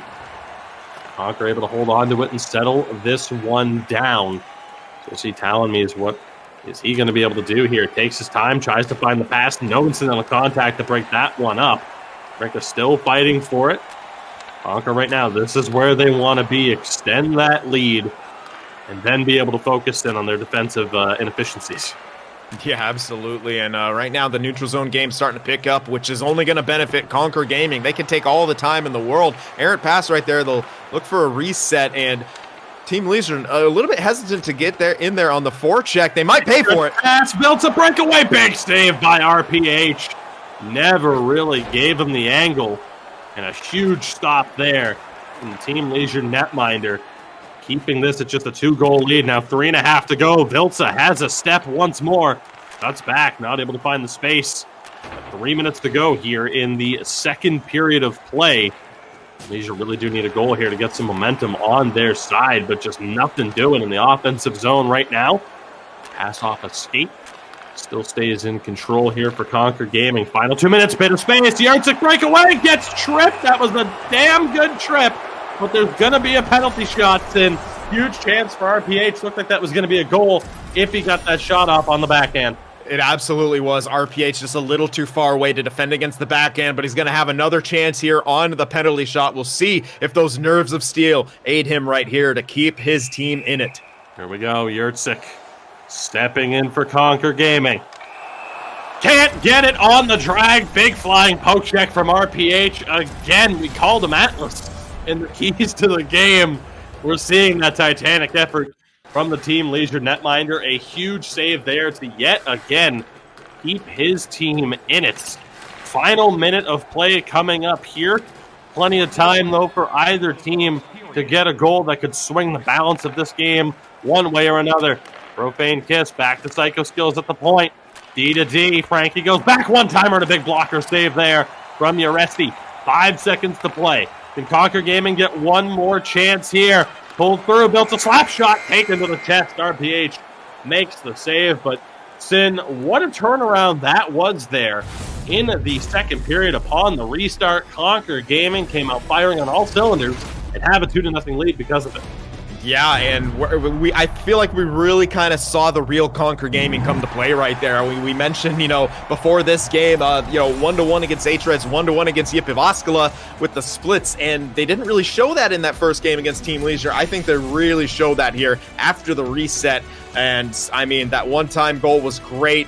They're starting to get breakaways now. They're getting behind Team Leisure. They're making RPH have to make stellar stays. Speaking of which, there's about 2 or 3 that he made there that if he doesn't make those saves, it's all but over for Team Leisure. RPH doing his damnedest to keep his team in this game. And if Team Leisure is able to come back, remember those saves from RPH, especially that one on the penalty shot. Again, the issue is for Team Leisure. I mean, granted, they came back in the last one, but playing from behind, not their forte.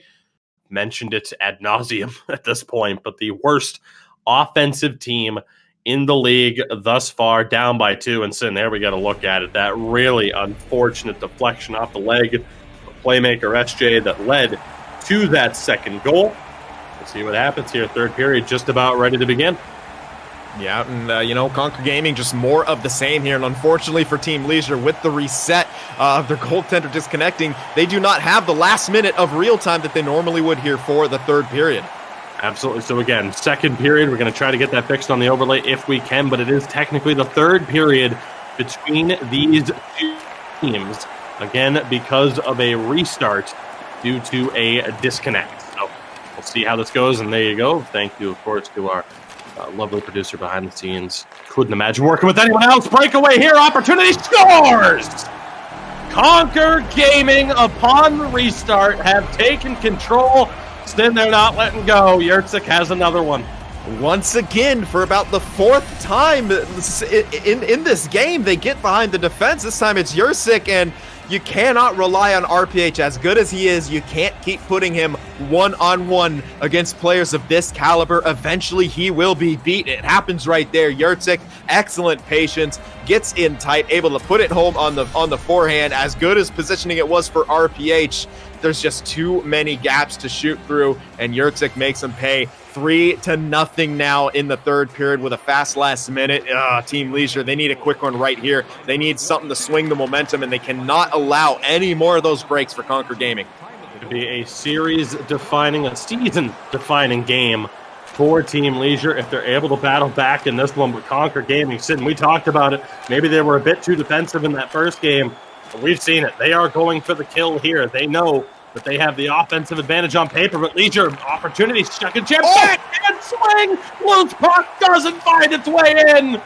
What a goal that would have been on the no-look reverse bat swing. Unbelievable there, but it just doesn't go for Leisure. Again, loose puck here, fighting for it. They have it once more. SJ, Psycho Skills hits the post on the near shot. Another chance, Frankie the one-timer, and another save by Oresti Sin. Leisure not on the board, but it's not for a lack of trying. No, and Uresti, a fortunate cover right there, wanting to slow things down. That was 2 or 3 A-plus opportunities for Team Leisure. They just unfortunately cannot bury one. Still in possession here, though. Frankie looking, throws one on, picked off. Again, still fighting for it here, but Kapako able to help slow that one down. An errant pass here, trying to find their way through. Spike again here, though. It is Conquer trying to hold on defensively, and they do. Here's Vilca trying to find the burst of speed. Can't do it. It's offside with 11:39 to go. And then you talk about it. What a momentum swing that was with that disconnect. An unbelievable job here by Conquer Gaming. In the meantime, when the face-off advantage has gone to Leisure since, they just haven't been able to take advantage of that. The chance here, shot deflected down in front. And thankfully for Leisure this time, no goal off of a player's leg. Chance here, Frankie looking back down low. Krenka tried to get Psycho Skills in front, just didn't go. And right now, Sim, we're seeing that better defensive effort from Conquer Gaming as well. Just 9:40 to play to see this one through and walk away with 2 very important points. You see there the fight for it. Vilca not giving up on the play. Loose puck down low. Covered once more. Now back at the point. Kapako sends that one down low to Yurtsik. Poked away, though. Good job there. The battle of the centers now under 8 minutes to play. Big stretch pass to Playmaker. Profane Kiss has it. Again, back to SJ. Tried to wheel that one in front, but Uresti was there once more. Yeah, pretty good opportunity there, but what a play by Psycho Skills with the L skating, then the force pass up the middle. He is a fun player to watch, can always make things happen. He's going to have to step on the gas even more. Something needs to happen for this Team Leisure. He's doing his best back there, but they still need 3 goals, and time's ticking away here in the third. Yurtsik tried to find Vilca on the play, just not able to get the space. Under 6.5 minutes to go. Leisure needs something here and fast. This one got away from them in the second period. Frankie now the captain at the point, sends it back down. Shot on from SJ. Handled well by Uresti. The numbers here for Conquer Gaming. Back over, back across. Doesn't go. Maybe one pass too many, Sin. The opportunity. D to D at the point, nearly picked off. Still fighting for it. Kapako sends it back down low. 4 minutes to go now. Big hit there from Frankie to knock that one loose. But again, Leisure running out of time. They've had trouble scoring this season, to say the least. So Sin, 3 goals in 3 minutes seems highly unlikely. Yeah, absolutely. And it's especially, oh man, now 3-on-1. 1. Yurtsik tried to pick the corner. Great save by RPH. Yurtsik still in possession here. Now and Me's picked off. Here's Profane Kiss with a step. Opportunity. No shot. He had nowhere to go. He tried to wait for the help, but Kapaka was able to shut him down. Feathered through the defense there. Final minute of play. Conquer Gaming. Mentioned not wanting to jinx anything. We never try to. But again, Sim, with that fast final minute, this one is over. Conquer Gaming are going to pick up 2 crucial points here. Absolutely, and well deserved here. I mean, the difference between these two games is astronomical for Conquer. I mean, they really showed why they split with H-Reds and Jyväskylä. And man, you got to wonder, with their record being what it is, they're going to be 5-9, I believe, after this today. It's with the way they're playing and with who they've beaten. You expect this team to maybe be competing for a playoff spot, so we'll see what their schedule looks like. Maybe, some more manageable points coming up for them, but nonetheless, a huge couple points right here, and arguably, they could have won that first game too. It was just kind of, they turtled up a bit, as you mentioned, and gave away that lead to Team Leisure. Absolutely. So again, that is it for that second game. Again, Conquer Gaming picking up 2 huge points. The teams splitting the points at this stage. So a huge real run of form there for Conquer Gaming, all things considered. As we're going to get a look here, that was the first goal that really made the difference, and Conquer never looked back from there. Yeah, and if they didn't look back, and I mean, either their gameplay, they were vicious and exactly what they needed to do. We mentioned they need to tighten up defensively. In the first game, they tightened up defensively, perhaps in the wrong way, just, way too tight of a collapse, allowing Team Leisure a lot of space. And then when they did start to get aggressive, Team Leisure got to the middle. And in this one, all 3 zones, they maintained their aggression, especially in the neutral zone. When Team Leisure had to try to force the issue there at the end, the counterattack from Conquer Gaming played out. How many times did they get behind the defense there in that second and third period? I counted at least 4, maybe 5 times. That's just not a winning strategy for Team Leisure. Absolutely. So again, a very interesting night worth of results. We thank you very much for joining us here. Again, Sin and I's last broadcast until our holiday break, but you can catch more ECL Elite Division action tomorrow. The broadcast will be presented in Finnish. Again, Roots Gaming and Gotham Knights, and then, of course, Havu and H-Red's going to be very interesting. Of course, make note of the time. A little bit of a later start than usual, but not by all that much. And again, I think with that, we are pretty much good to wind things down here. A little bit of a later broadcast than we start, so we're not trying to rush to leave you here because Lord knows we want to be back as soon as possible. Can't wait to be back from the holiday break. But with that, we hope you all enjoy said holiday break. Stay safe, of course. That is of the utmost importance here. So on the way out, of course, you can find Sin on Twitter at Sin for the Win Prod and on YouTube at Sin for the Win Productions. Of course, you can find me on Twitter, Twitch, YouTube, everywhere at Tugi24. And of course, on the way out here, we are going to be rating a music streamer, a pendulum drummer, KJ Sauka, who deserves some love, is what I'm being told. Time to prove it, Mr. KJ Sauka. We're going to find out. Are you deserving of love, much like our tremendous sponsor in Wilhelm? Only time will tell. We thank you very much for joining us. And of course, on the way out, we must say, number 1, see you next year. And secondly, eat Wilhelm snacks. Nothing but Wilhelm snacks. Wilhelmin ykköskentän pakkeina uudet tulokkaat. Sour Cream Snacks ja Flaming Hot Snacks. Kotikatsomoissa mukana Wilhelm Snacksit.